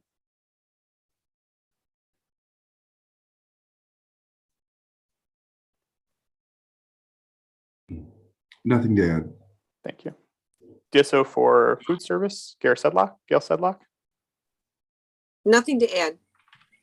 Thank you. DSO IS, Pam Jarko. Anything to add? Nothing to add. Thank you. Thank you. DSO for legal, Steve Young. Anything? Nothing to add. Thank you. DSO MT, member training, Bob Allen, anything to add? As reported. Thank you, Thank you. Chris. Thank you. DSO for navigation systems, Brian Hinckley. I guess got notified that we should have our paytons by the middle of April. And we're gonna have from Chicago up 500 private aids, and on the east side of the lake, 150. So noted, thank you.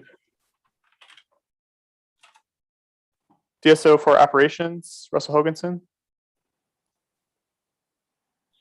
Nothing really to add, other than that we're looking forward to the start of the season.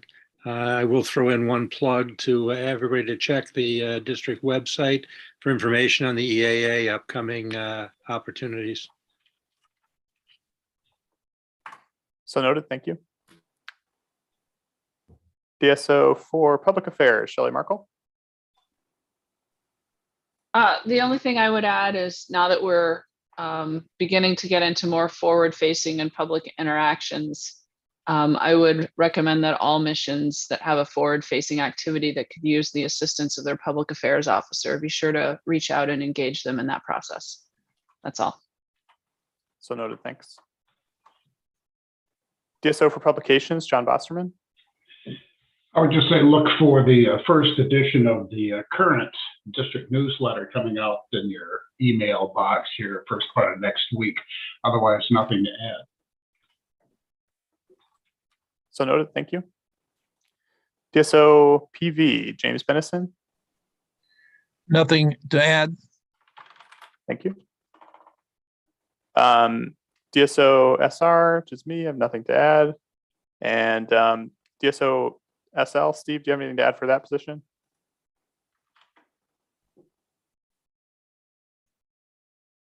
Nothing to add. Thank you. That completes the additions to reports. Thank you, Chris. I do notice in the chat that Peter Graham has picked up all of the outgoing DSOMA's material, and my understanding is there was quite a bit of stuff, and it is secure. I appreciate Peter taking that on. As you guys know, we have that position is open right now, the DSOMA. So when we get somebody on board, we're going to try to relieve Peter of that stuff as fast as possible and give his garage a little relief. So I do want to thank you, Peter, for stepping up to that. Appreciate it. Okay. Are there any further questions, comments for the staff officers or the board at this time based on the reports? And I do want to thank everybody for getting those reports in again. Oh, and by the way, those are all in lieu of your normal monthly reports for the month of March. So please don't feel that you have to do another report, for looking back to the month of March.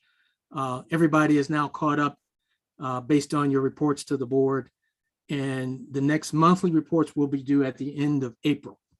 So thank you so much for those reports. Commodore, this is Jen Austin from D33. I wanted to add one item real quick.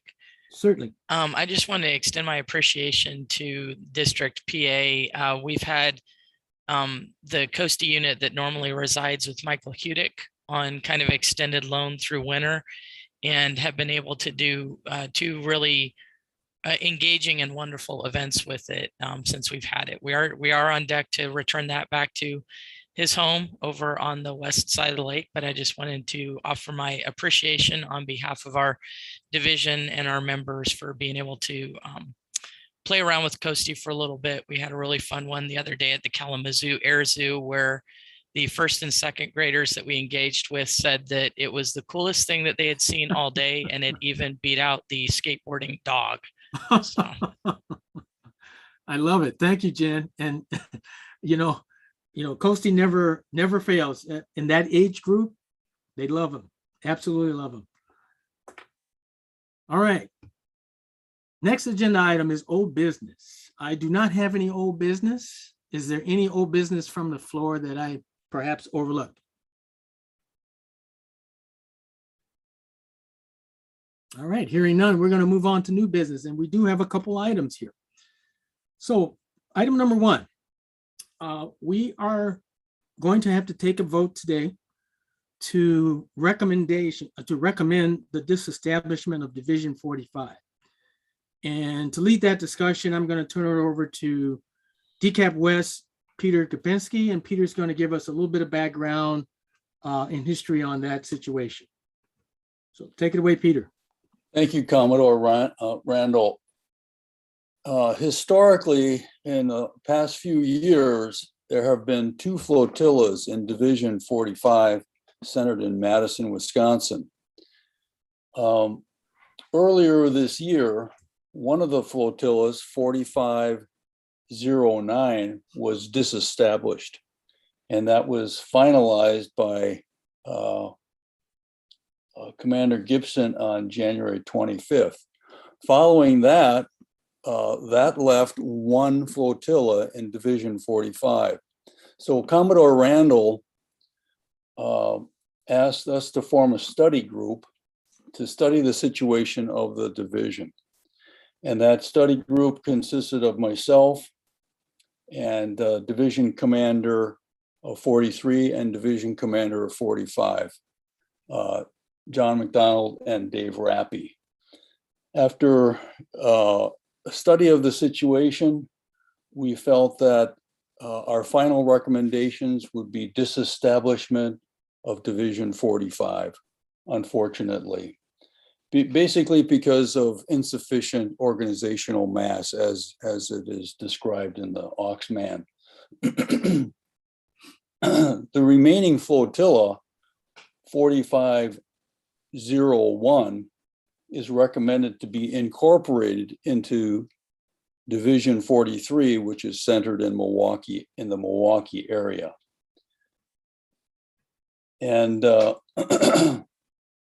we also recommended that this be designated as Flotilla 4305, with the 05 kind of being reminiscent of Division 45, which would be going away. So those are the findings of the study group. Okay, thank you, Peter. It's not often that we disestablish a division. And the AUX manual is very specific on this.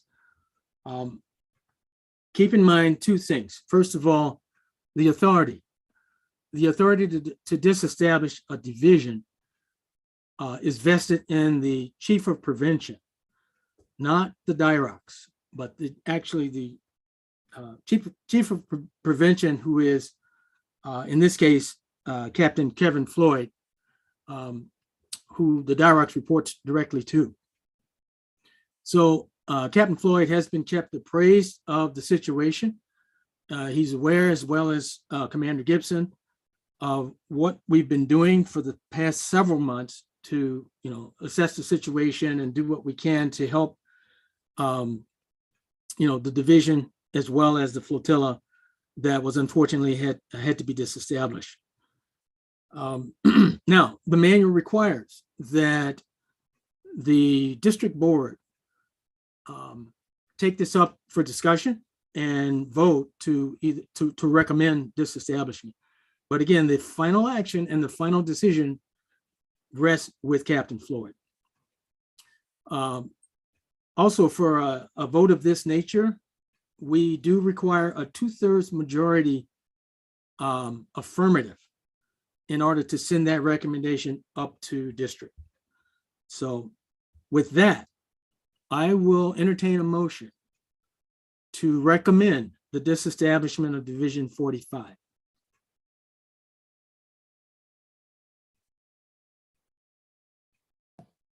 So moved, Harvey. Okay, it's been moved by Dave Rappy, DCDR 45. Is there a second? I'll second that, Commodore Chief of Staff Thatch. Thank you, Sonny. At this point, let's open it up for discussion.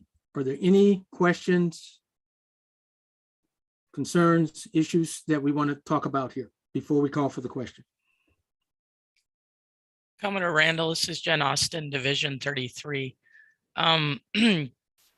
Because the remaining divisions have 3 division commanders each, and then that would place that, or I'm sorry, the remaining AORs have 3 division commanders each.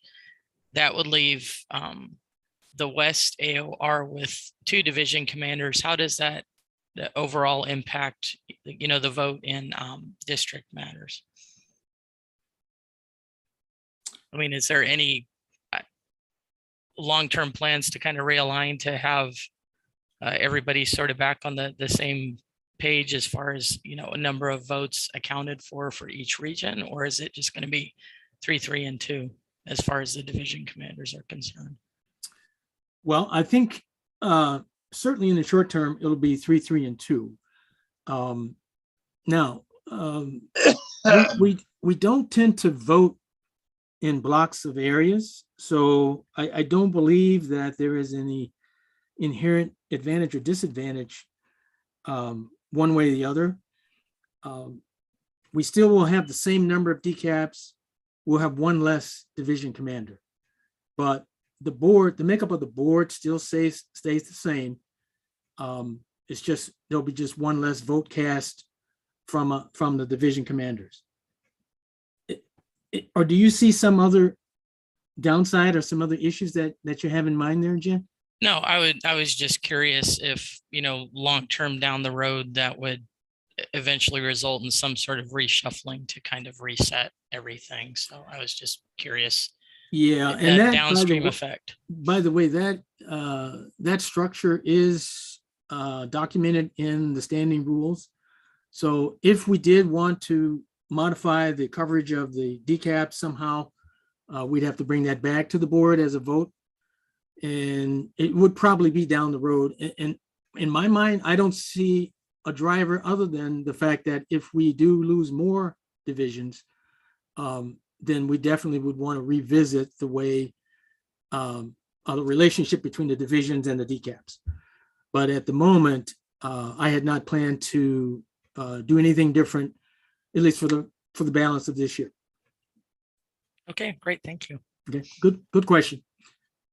I might also mention one other thing. In the Oxman, there is a requirement that the outgoing division commander send a comment or a note to the board relative to this, and that's in the event that there is some controversy or some additional considerations. We did that. We asked Dave Rappy to do that a couple months ago, and that was forwarded to the board. It effectively was his concurrence with the decision. Having been a member of the study group, I believe Dave was upfront and very much cooperative with this, although this is not a pleasant thing for him or for his team.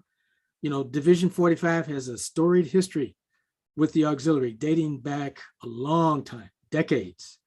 So we unfortunately are facing an end of an era here. But I am happy to see that 4501 remains a vital flotilla, and they will be a welcome addition to Division 43. Any other comments? Any other questions?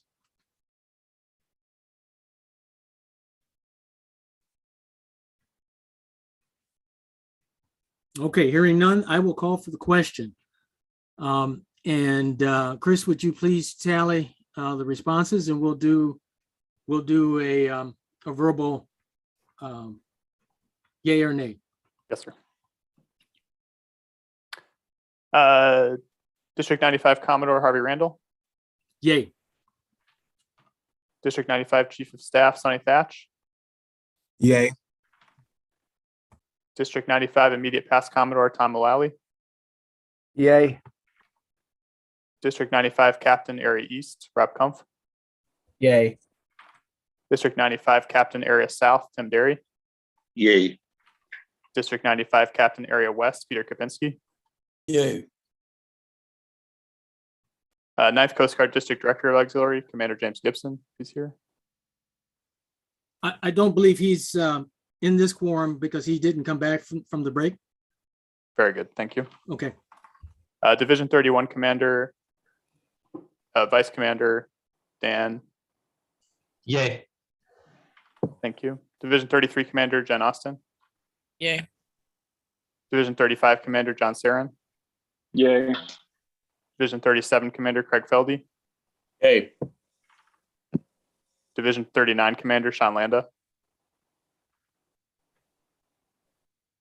Yay. Sorry, Sean, can you repeat? Yay. Thank you. Division 41 Commander Tim Cooper. Yay. Division 43 Commander John McDonald. Yay. Division 45 Commander David Rappy. Yay. Division 47 Commander Greg Bergner. Yay. Thank you. That's 15 in the affirmative, 0 in the negative. Okay, thank you very much. The motion passes. Is there any other discussion or before we move on this topic? Yes, Commodore, I'd like to make another motion. Okay, what do you have, John? Per Chapter 4, Section B6E, Assets of Disestablished Divisions. Disestablished division property and assets will go to the district. The district board shall determine appropriate allocation of some or all of the assets to divisions receiving flotillas from the disestablished division. I move that upon the disestablishment of Division 45 by D9, all property and assets of Division 45 be allocated to Division 43. Okay. Did everyone hear that? And does Chris have that captured? I can email it to Chris. Okay, great, fantastic. Thank you. All right, is there a second to that motion? Tim Cooper, Division 41, I will second. Thank you, Tim. We have, it's been moved and seconded. Now let's open that up for discussion. Does anybody have any comments, questions, concerns?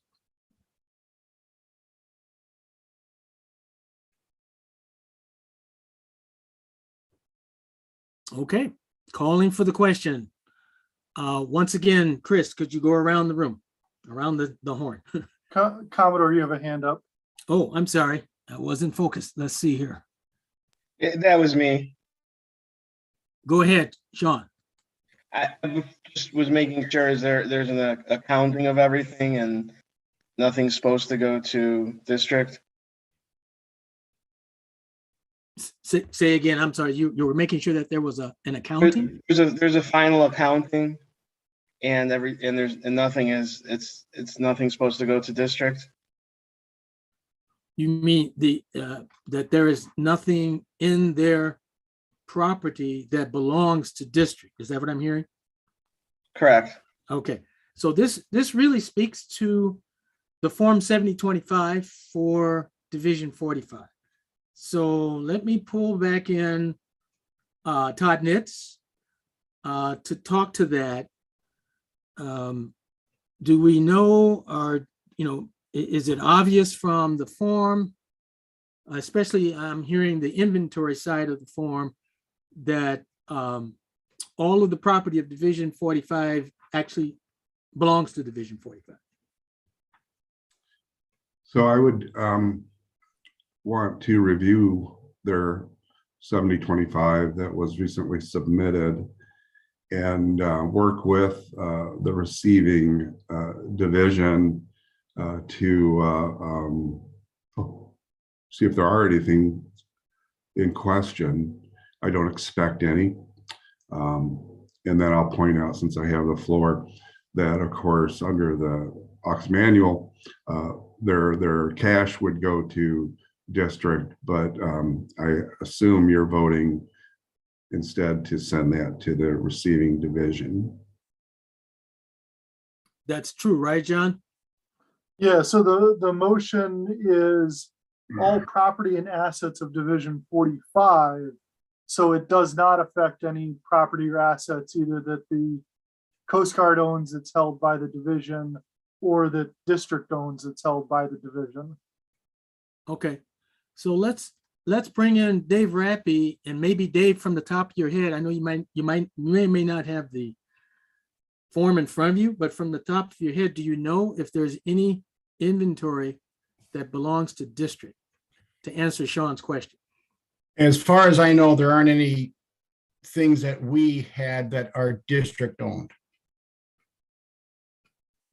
Okay. Sean, does that answer your question? It does. I just was kind of making sure 7025 was done, and because I know we've had some issues, but yeah, absolutely answers. Okay, and then Todd, if you do find something that needs correcting, let's deal with it, at that point. Thank you. I wasn't prepared to discuss that at this point. I'm sorry, I don't have a copy of it in front of me. I should have. That's okay. That's okay. I will review it and bring any questions to the Commodore for action. Okay, sounds good. All right, are there any other discussion points?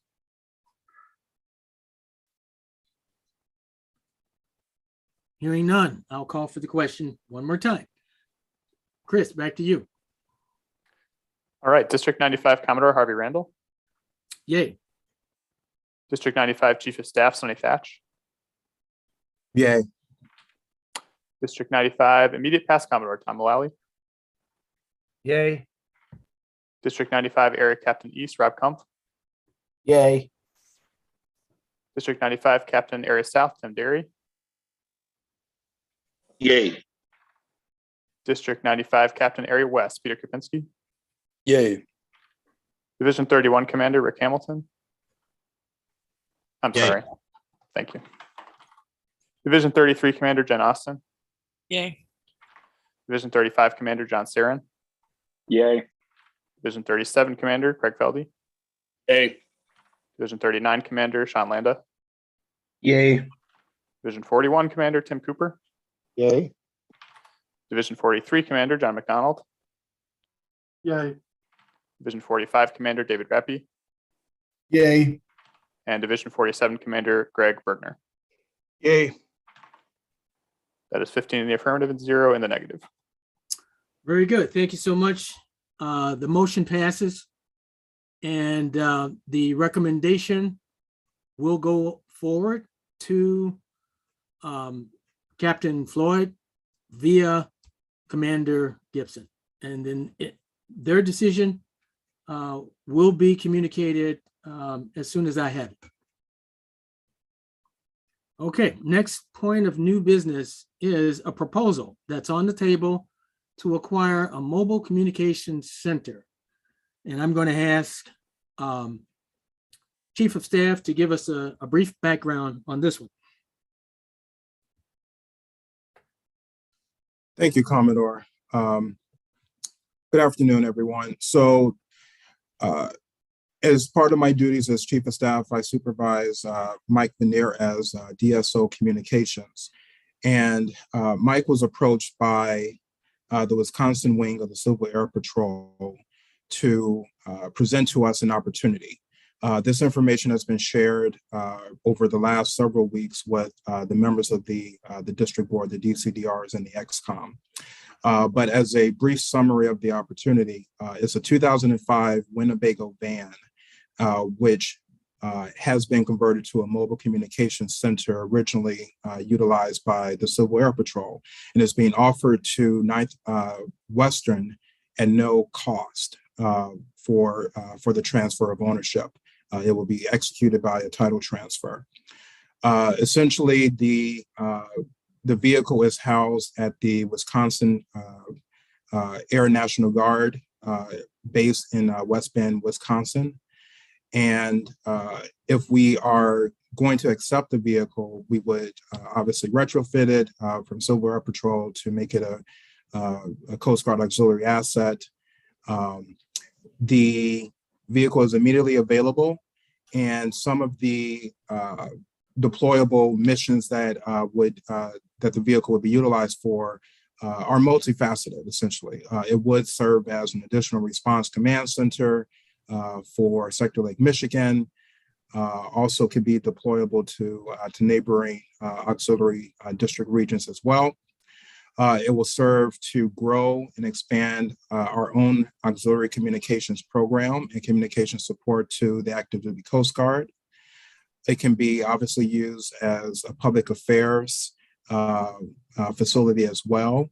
We have several district-wide events, including the EAA and obviously the Chicago Air and Water Show, Coast Guard Festival in Grand Haven. And it could also serve as a point of recruiting for the auxiliary. So there are questions as far as cost for retrofitting that can be negotiated down depending on the vendors that are utilized, as well as routine maintenance cost. But that is essentially the scope of the opportunity that is being presented to us by the Wisconsin Civil Air Patrol.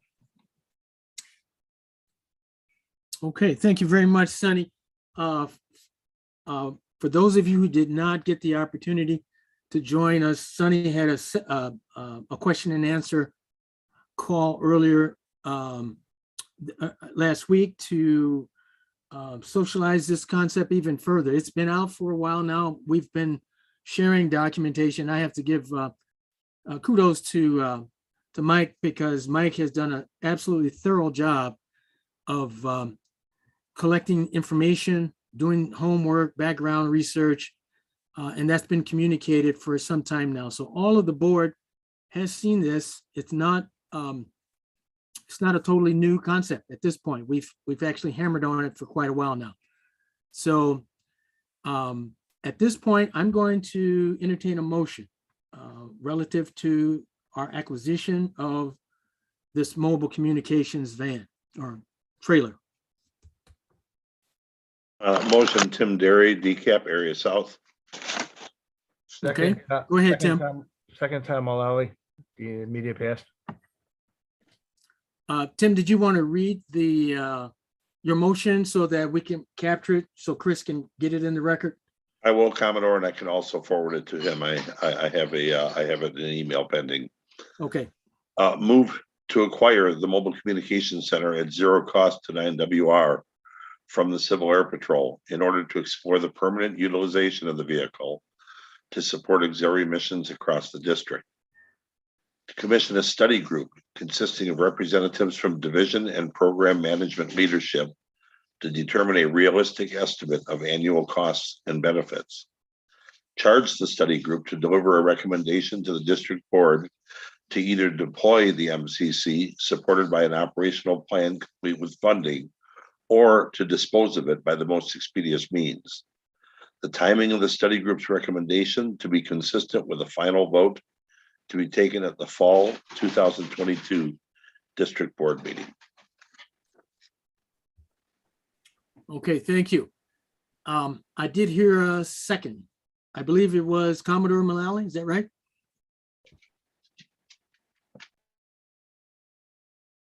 That is correct, Commodore. I do second that. Very good. We have a motion that's been seconded. Chris, do you have, well, Chris, if you don't have it, don't worry. Tim is going to email it to you. Thank you. So at this point, let's move into further discussion.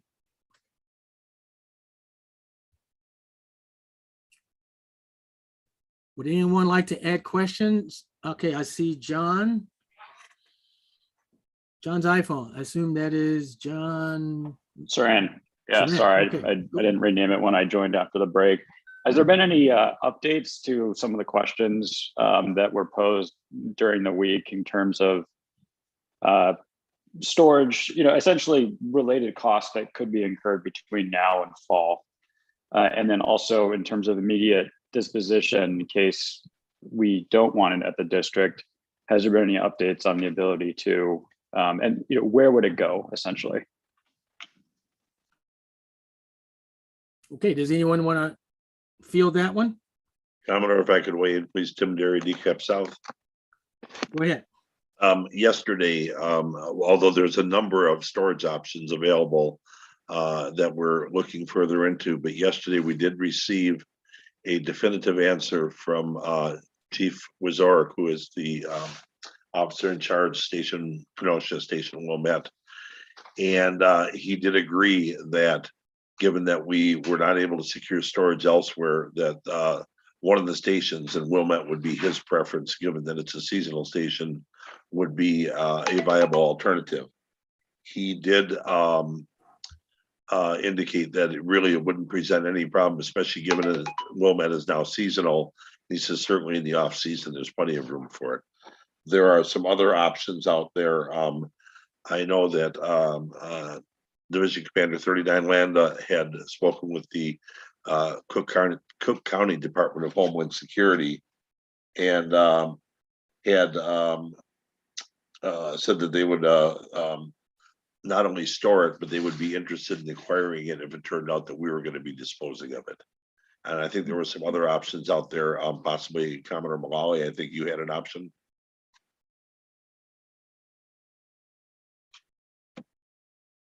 Yeah, that's it. I was looking at same thing as Sean was looking at the Cook County Homeland Security down in Tinley Park has a large storage facility available.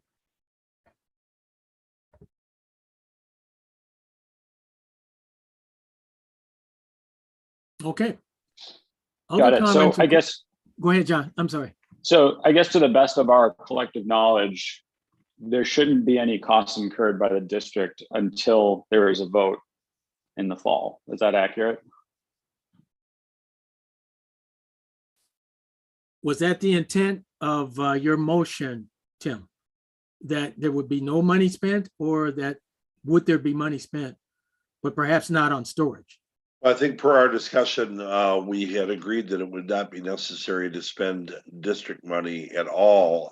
That if we wanted to voluntarily step forward and pass the hat and start doing modifications on our own, that would be acceptable. But that the costs that were kind of looming over us, and that and storage was a big one, was now really not an issue. And so it would give us some breathing time. But given the importance and the time being of the essence here, this would allow us to lock down the vehicle and acquire it and bring it into our custody in our area, and then and then visit it once we actually have the vehicle to delve into and decide the viability of the long-term program. Okay, I see Tim Cooper's hand up. Yes, sir. Just so we're all going into this with our eyes wide open, I can see that there will be one cost associated with acquiring this no matter what we do, and that is we are going to have to put insurance on it and maintain insurance on it to drive it down the road and to keep it in storage.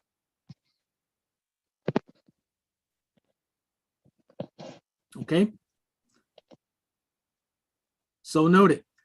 Steve, let's see it. Craig, you had your hand up next. Yeah, I'll defer to Steve Young right now, and you can take me later. Okay, Steve.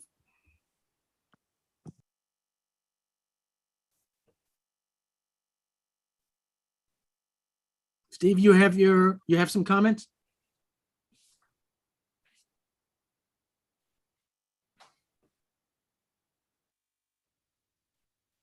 Well, looks like it's back to you, Craig. I don't know, maybe we lost Steve. Go ahead. No, I'm still here. Oh, there he is. Okay. Go ahead. Sorry. So from a verbiage standpoint, we don't have any control over the vehicle currently. Is that correct? That's correct. So we don't own it. We don't have any title over it. So we don't have any method of disposing of it, correct? Yes, it belongs to the Civil Air Patrol. Right. So one thing off the bat from the resolution, we are not in the business of disposing of any vehicle until we've acquired it. I just want to make sure that's clear. Yes, Chris. Steve, I think the motion is to acquire it, complete the study group to ascertain the viability of maintaining it. If that study group comes back and the district board votes in the negative to maintain it, then we would dispose of it at that time, but it would be after we actually acquired it from the Civil Air Patrol. Thanks, Denny. Couple other questions. For Wilmette and Cook County Department of Homeland Security, do we have any kind of standing MOU in place with them for storing the vehicle? I can speak for Cook County, not yet, no. I'd like to see that before we make an agreement. Same thing with Station Wilmette too. Well, Station Wilmette currently stores 067, which is an auxiliary facility. I understand it entirely. The concern I have with it is, I think it was about 5, maybe 7 years ago, there was a flotilla that stored a boat there, and with the change of leadership, they all of a sudden decided that that boat was theirs. I'm sorry, Steve, they decided that the boat belonged to the Coast Guard? That's right. And there was a lot of turmoil with it. I don't have the history with it, but we can take this one offline. But before we store anything at a Coast Guard facility, we need to make sure that there is a solid and enforceable MOU in place. So that's an interesting one because I know we have had some of our property has been stored at various Coast Guard facilities. For example, Division 43 stores its PA trailer at Sector. I do not believe there's an MOA or MOU in place, but I'm going to pitch that one over to ASC Tom Buck. Tom, are you aware of any agreements in writing between the auxiliary and the active duty to store anything at any of our stations? I'm not aware of anything in existence. We do store 2 Coastie shipping crates at Sector Lake Michigan, however, and there is no, to my knowledge, no written agreement about that. But in that case, Coastie is owned by the Coast Guard, so it's not in the same ballpark here of our discussion. Right, Tom. And in fact, on top of that, it's also the Coastie crate is a lot smaller than a 65-foot vehicle. How's our problem with disposing of it?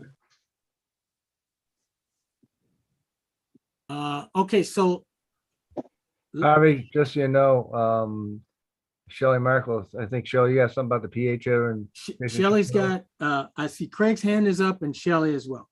Yeah, I just want to say we also have a district PA trailer that's stored at Station Chicago and has been for years. So if we're counting things that may not be covered by a MOU or MOA, we should put that on the list too. Well, let's do that because this is a new one on me. And I guess if we really need to cover all of those storage scenarios, then Steve, you and I have a project. No doubt.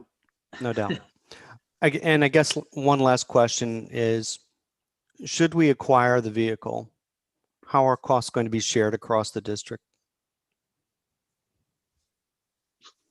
That will be determined by the study group to come up with a recommendation on how to finance the vehicle.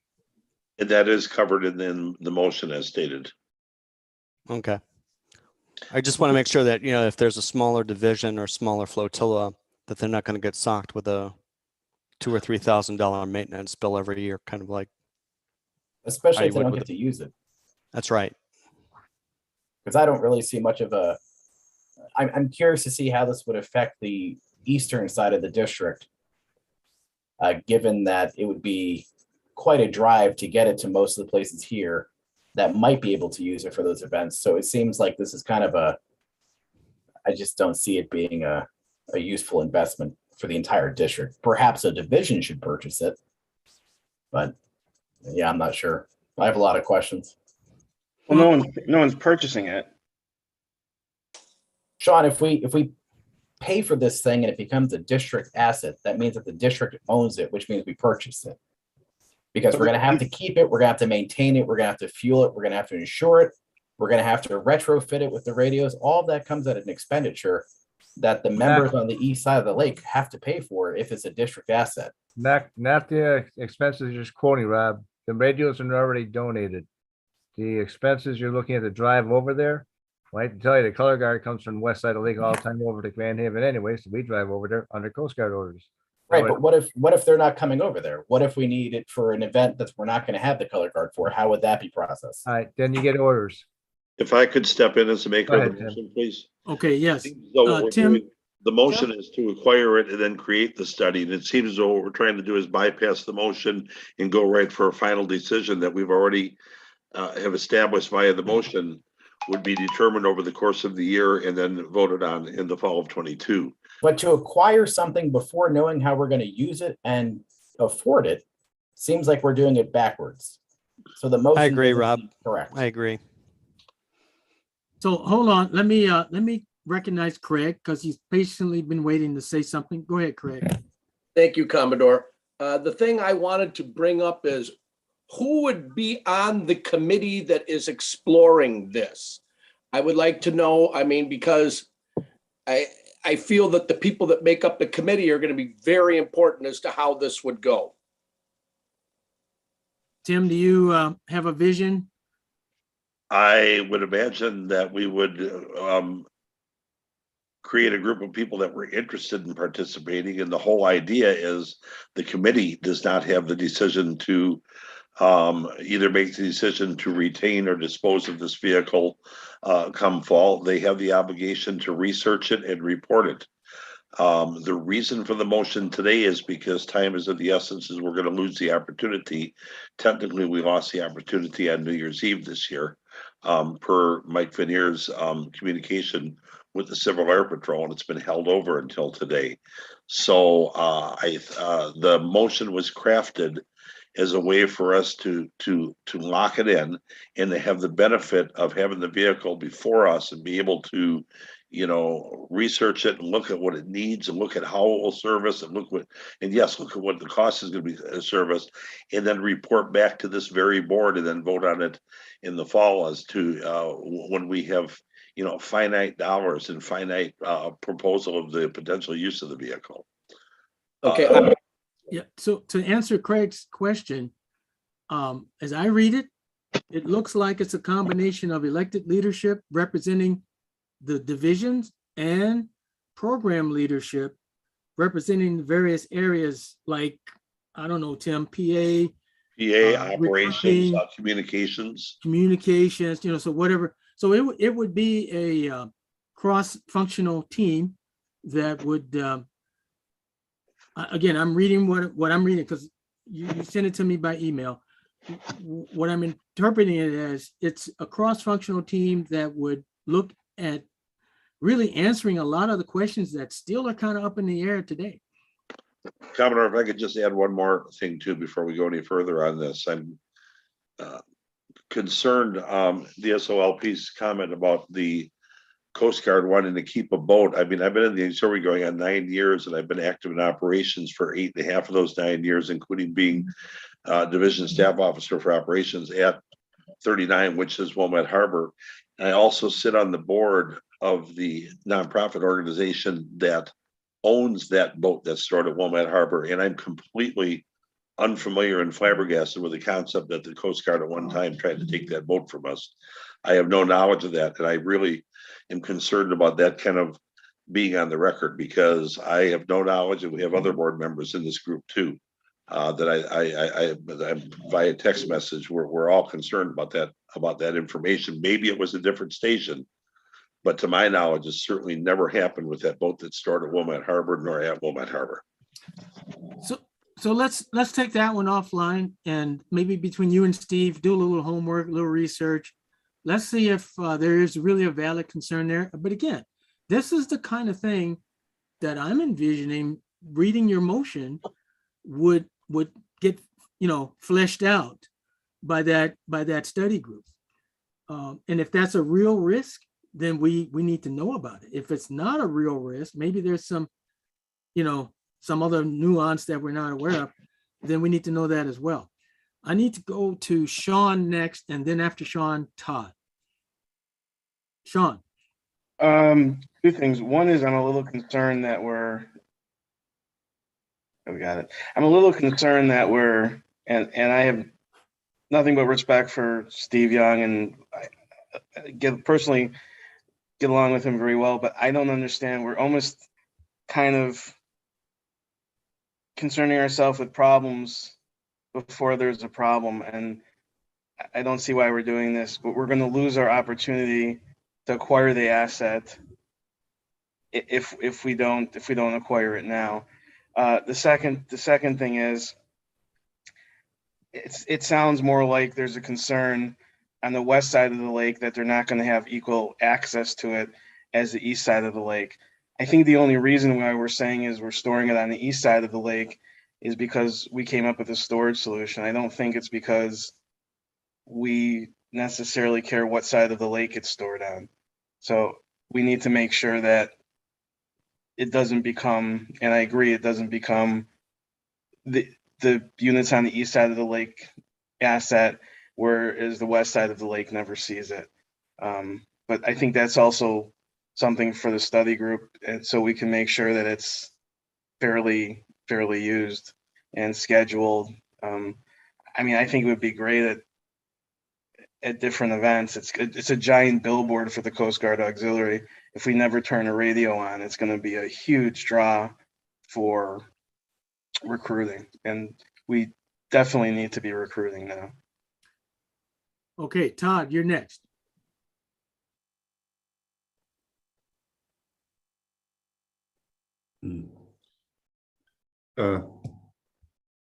Thank you, Commodore.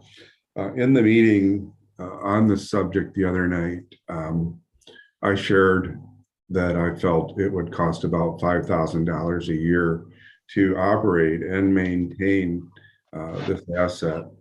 Commodore himself has networked with another unit in the country, and they concur that's approximately what it costs to operate and maintain this. At that point, I said, well, I think we should also vote on taking $5,000 from our reserve or accounts. And was quickly told, hey, we'll talk about that later. In preparation for this meeting and this discussion, I just want to say that we are better off financially in our cash flow in our checking account than we have been since I've come on board. We've missed a number of in-person D-trains. And when I gave my report today and mentioned that we had $22,000 in checking, I did not mention, and I apologize for this, that we also have $13,000 in receivables for dues that are yet to be paid. And they haven't been paid because National didn't bill us until March. So we sit in a good spot to get this operational. So I feel this was important information. I wanted to share it to the discussion. Thank you. Okay, I see Sean's hand up again. Sean? Oh, I meant to put my hand down. I'm sorry. Okay, thank you. Anybody else? Any other comments?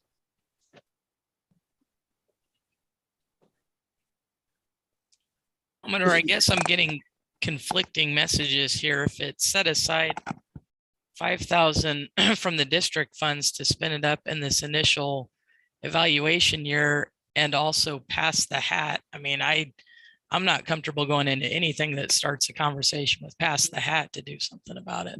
No, there's no mention in the motion to set aside any money, none. So let me stop right there. I'm going to go back to Chris. Chris, would you please read the motion again, carefully, slowly? Yes, sir. The motion is to acquire the Mobile Communications Center at zero cost to the 9th Western Region from the Civil Air Patrol in order to explore the permanent utilization of the vehicle to support auxiliary missions across the district. Commission a study group consisting of representatives from the divisions, and program management leadership to determine a realistic estimate of annual costs and benefits. Charge the study group to deliver a recommendation to the district board to either deploy the MCC supported by an operational plan complete with funding, or to dispose of it by the most expeditious means. The timing of the study group's recommendations to be consistent with a final vote to be taken at the fall 2022 district board meeting. Okay, thank you. So Can we also have the follow-up comment though about pass the hat, just to have clarity on that? what would that comment be? It's not part of the motion.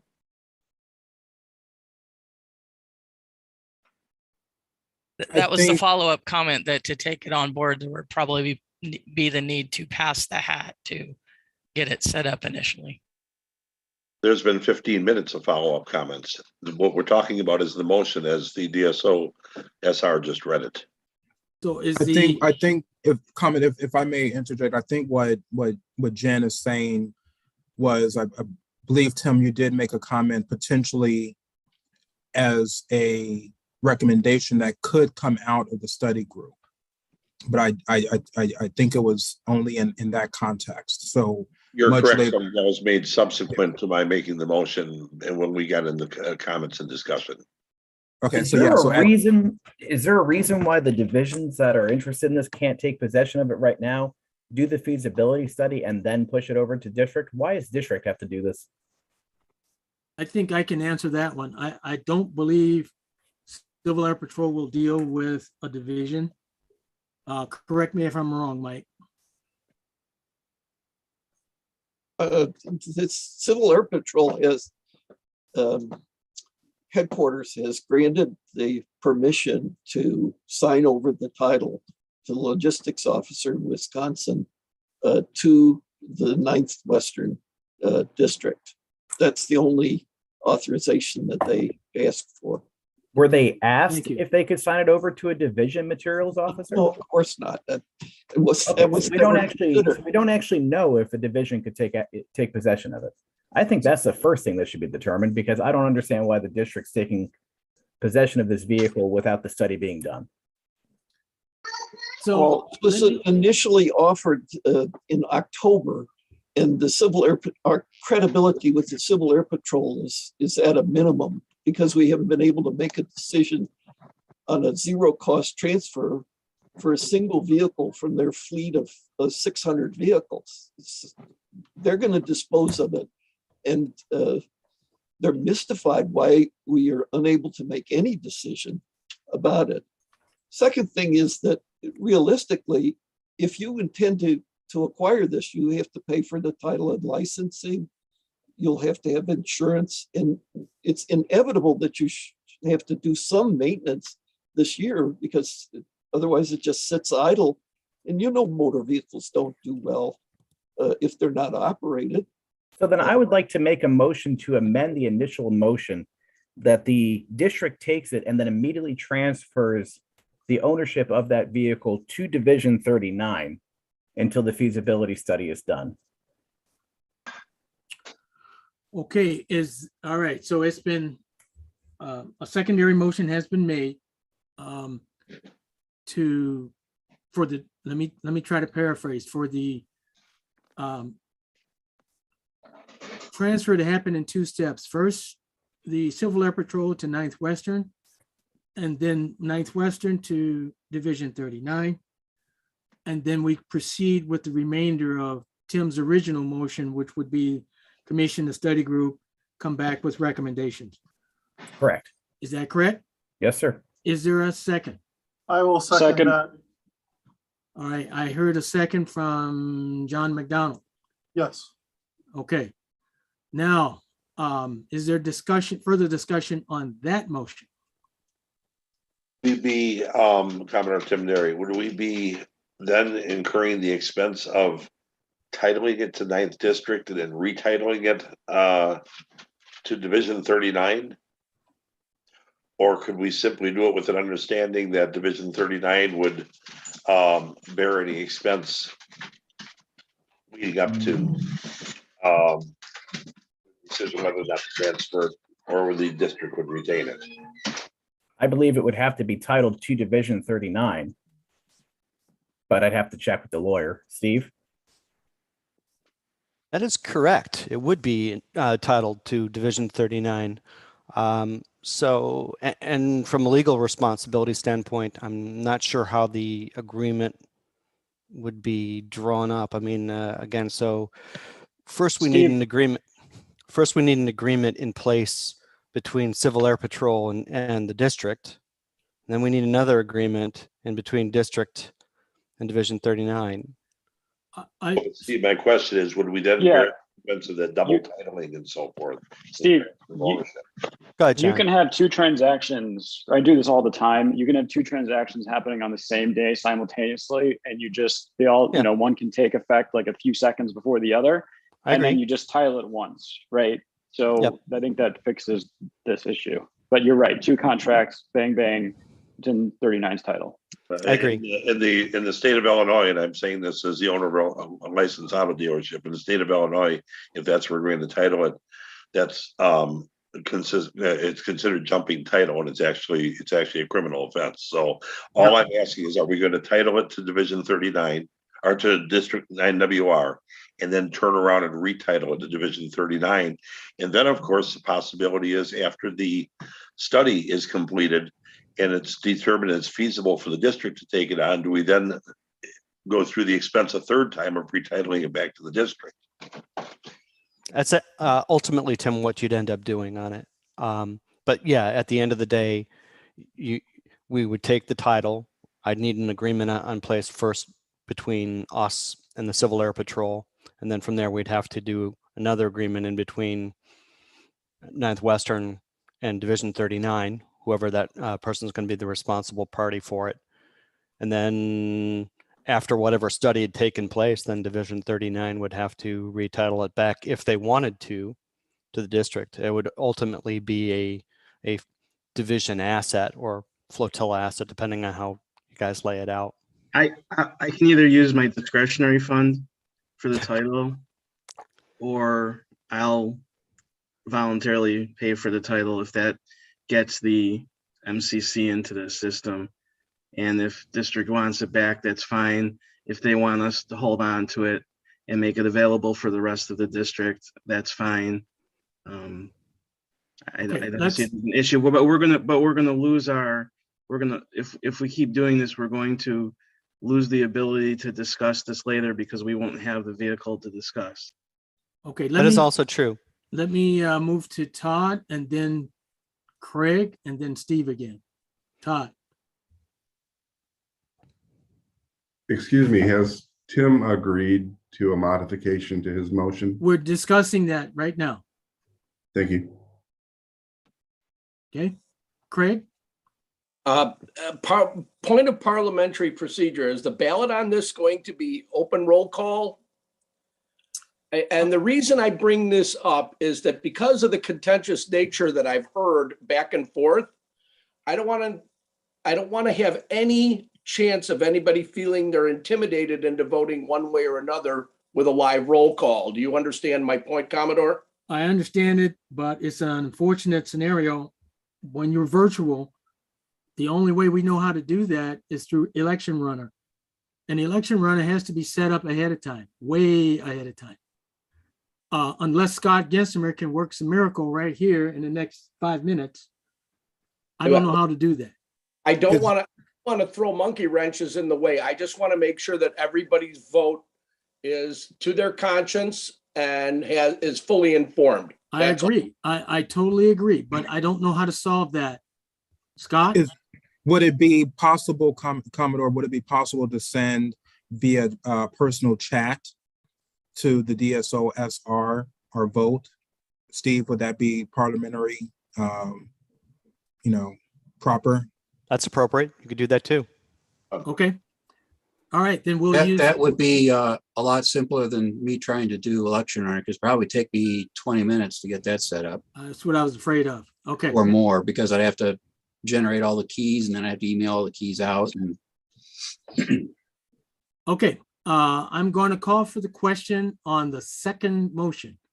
Read it again, please, one more time, Chris. Absolutely. And forgive me if I'm not, I added the addition in the middle here, and I'm not sure if that's exactly where it was intended. So please correct if it is not as intended. The motion is to acquire the Mobile Communications Center at zero cost to 9 Western Region from the Civil Air Patrol in order to explore the permanent utilization of the vehicle to support auxiliary missions across the district. 9th Western Region to then transfer ownership of the vehicle to Division 39. Commission a study group consisting of representatives from division and program management leadership to determine a realistic estimate of annual costs and benefits. Charge the study group to deliver a recommendation to the district board to either deploy the MCC supported by an operational plan complete with funding, or to dispose of it by the most expeditious means. The timing of the study group's recommendations to be consistent with the final vote to be taken at the fall 2022 district board meeting. Okay, Rob, does that meet your intent? It does, sir. Thank you. Okay, then I'll call for the question. What we'll do then is use the chat feature to send a private chat to Chris. And Commodore, when you do that, make sure, Chris, you need to provide number of fors and against. You don't have to name names. You just need to give the numbers, okay? Yes, makes sense.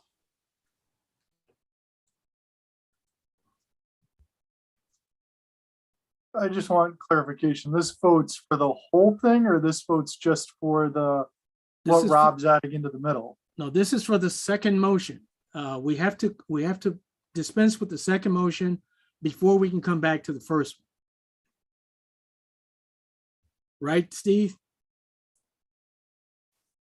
That is correct. You're doing for the second part. And just a reminder, only the board can vote, not the staff officers. Correct. If there are any staff officers on board, please refrain.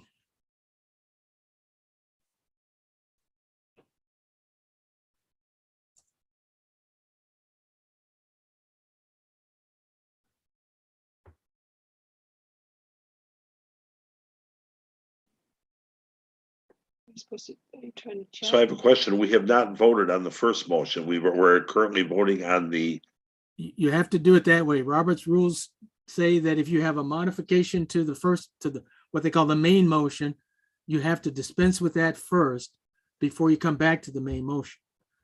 So okay, if this secondary motion fails, then we come back and vote on the main motion. If it passes, then the main motion is a moot point.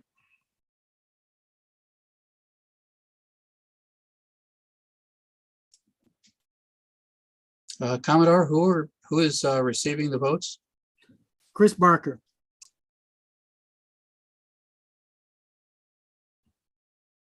And in order for this to pass, we need a simple majority of the board.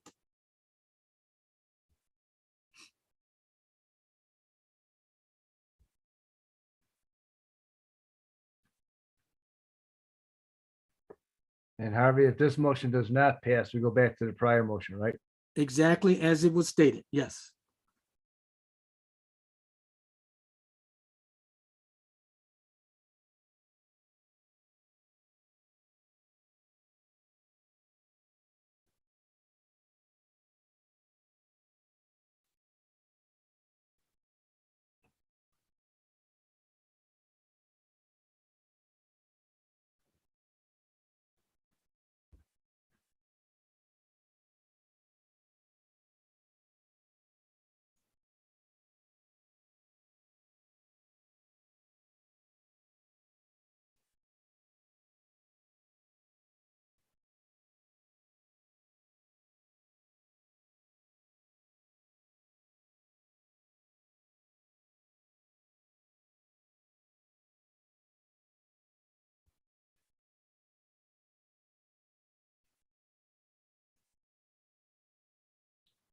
while we are waiting for Chris to tally, could I ask if anybody knows or has a feel for how much titling cost in the state of Illinois for a vehicle like this?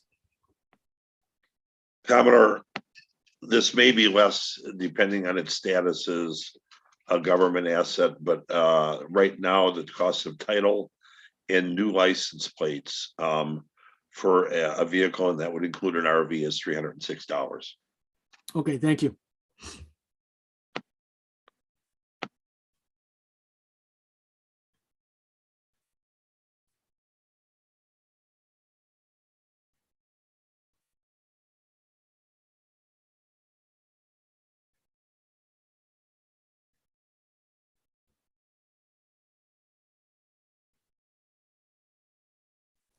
Oh, sorry, I was on mute.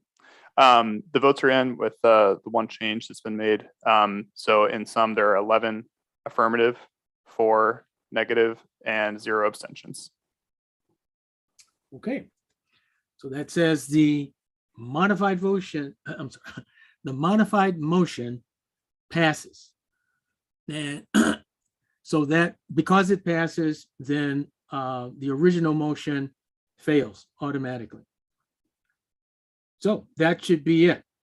Steve, any comments on parliamentary procedure here? Are we okay? I concur. Okay, very good. All right, so the wording is very important. Chris has that captured. In the minutes, when the minutes comes out from this meeting, that will be effectively the record. The next move on this, I believe, is up to Mike, because Mike has been waiting for an answer from the board for a while now. So Mike, you let us know, or I should say you should let Sunny know what documentation is required and from the Civil Air Patrol, so that we can get this thing out of their possession into our possession. Okay? To my understanding, I mean, it's just a signature on the title certificate by the owner or the authorized owner, which is the logistics officer for Wisconsin Wing of Civil Air Patrol, as authorized by Civil Air Patrol headquarters. And so who would sign for us? Who would sign for us? Now, you receive a title, you don't sign the title. Oh. When you receive it. They're the owners and they're signing it over to us. Then you have to register the title. I mean, make application to the state. It's currently titled and licensed in Wisconsin. So, but we'll have the title in our name. Got it. Commodore, point of reference, please, regarding titling. Go ahead. Okay, in either Illinois or Wisconsin, a title does require a signature of the seller and the signature of the buyer or the buyer's agent. And on a Wisconsin title, there is a field that it would say the U.S. Coast Guard Auxiliary District 9 WR, and then it would sign as, Harvey G. Randall agent or whoever agent. But that's something that can be done subsequent to it. And then just one add on, given the amount of time that this has taken and so forth, I can volunteer to have it transported from Wisconsin to wherever we're taking it under my dealer license, so that we're not having to deal with that prior to titling it and getting plates for it and so forth. That'll fall under my blanket insurance and also under my plates until it sets down somewhere here in Illinois. Very good. So that it gets temporary plates until it Well, it's just temporary plates to get it back. We'll drive it back under my plates. I can issue, once we go to process the title, I can issue a 90-day tag. It costs us $27 until we have plates. But we need to research if this is going to be titled in Illinois or if it's going to be titled as a government vehicle, which is a whole different thing. But this will get it out of the Civil Air Patrol's hair in the meantime without us having to take out insurance and title it and license it before we can even move it. Very good. Excellent. All right. I believe that wraps up that item of business. And we are almost out of time. So we have 5 minutes for closing remarks. I'm going to start by saying thank you to the conferences committee, to the instructors who are in the process of making E-Train another big success. And then I want to thank all you guys for your time this morning, taking care of business that we absolutely have to get out of the way to move on with our operational year. And I'm looking forward to a huge success again in 2022. So if anybody else has any remarks, we have a couple minutes left. I would just like to thank our national leadership, Commodore Smoleski and Formato for joining us today. Absolutely. Thank you guys for coming. It was my pleasure. Congratulations. Great meeting. Great stuff. See you soon. I would extend that same thank you to our Gold Side participants from sector, from district, from DIROC's office. You guys rock. We couldn't do it without you. Thank you so much for being here today and for the rest of the afternoon. We still have one more session with you guys. Hey, for sure. You bet. It was great to be here with everybody. Any other comments, closing remarks? Anybody? Thank you, everyone.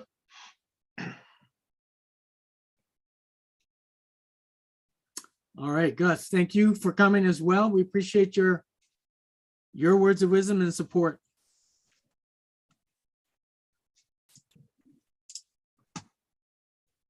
All right, I'm not hearing a lot of clamoring for comments. So I see a comment from Russ on chat. He says, let's get out on the water. Amen to that, Russ. All right. At this point, I'll entertain a motion to adjourn. So moved. That was Sonny Thatch. Is there a second? Second. Who was that? Sean. Sean Landa. Very good. All right. All in favor? Are there any nays? Are there any nays? That's the way we want to do it. I'm not hearing any. So we stand adjourned, folks. Thank you so much and have a great day.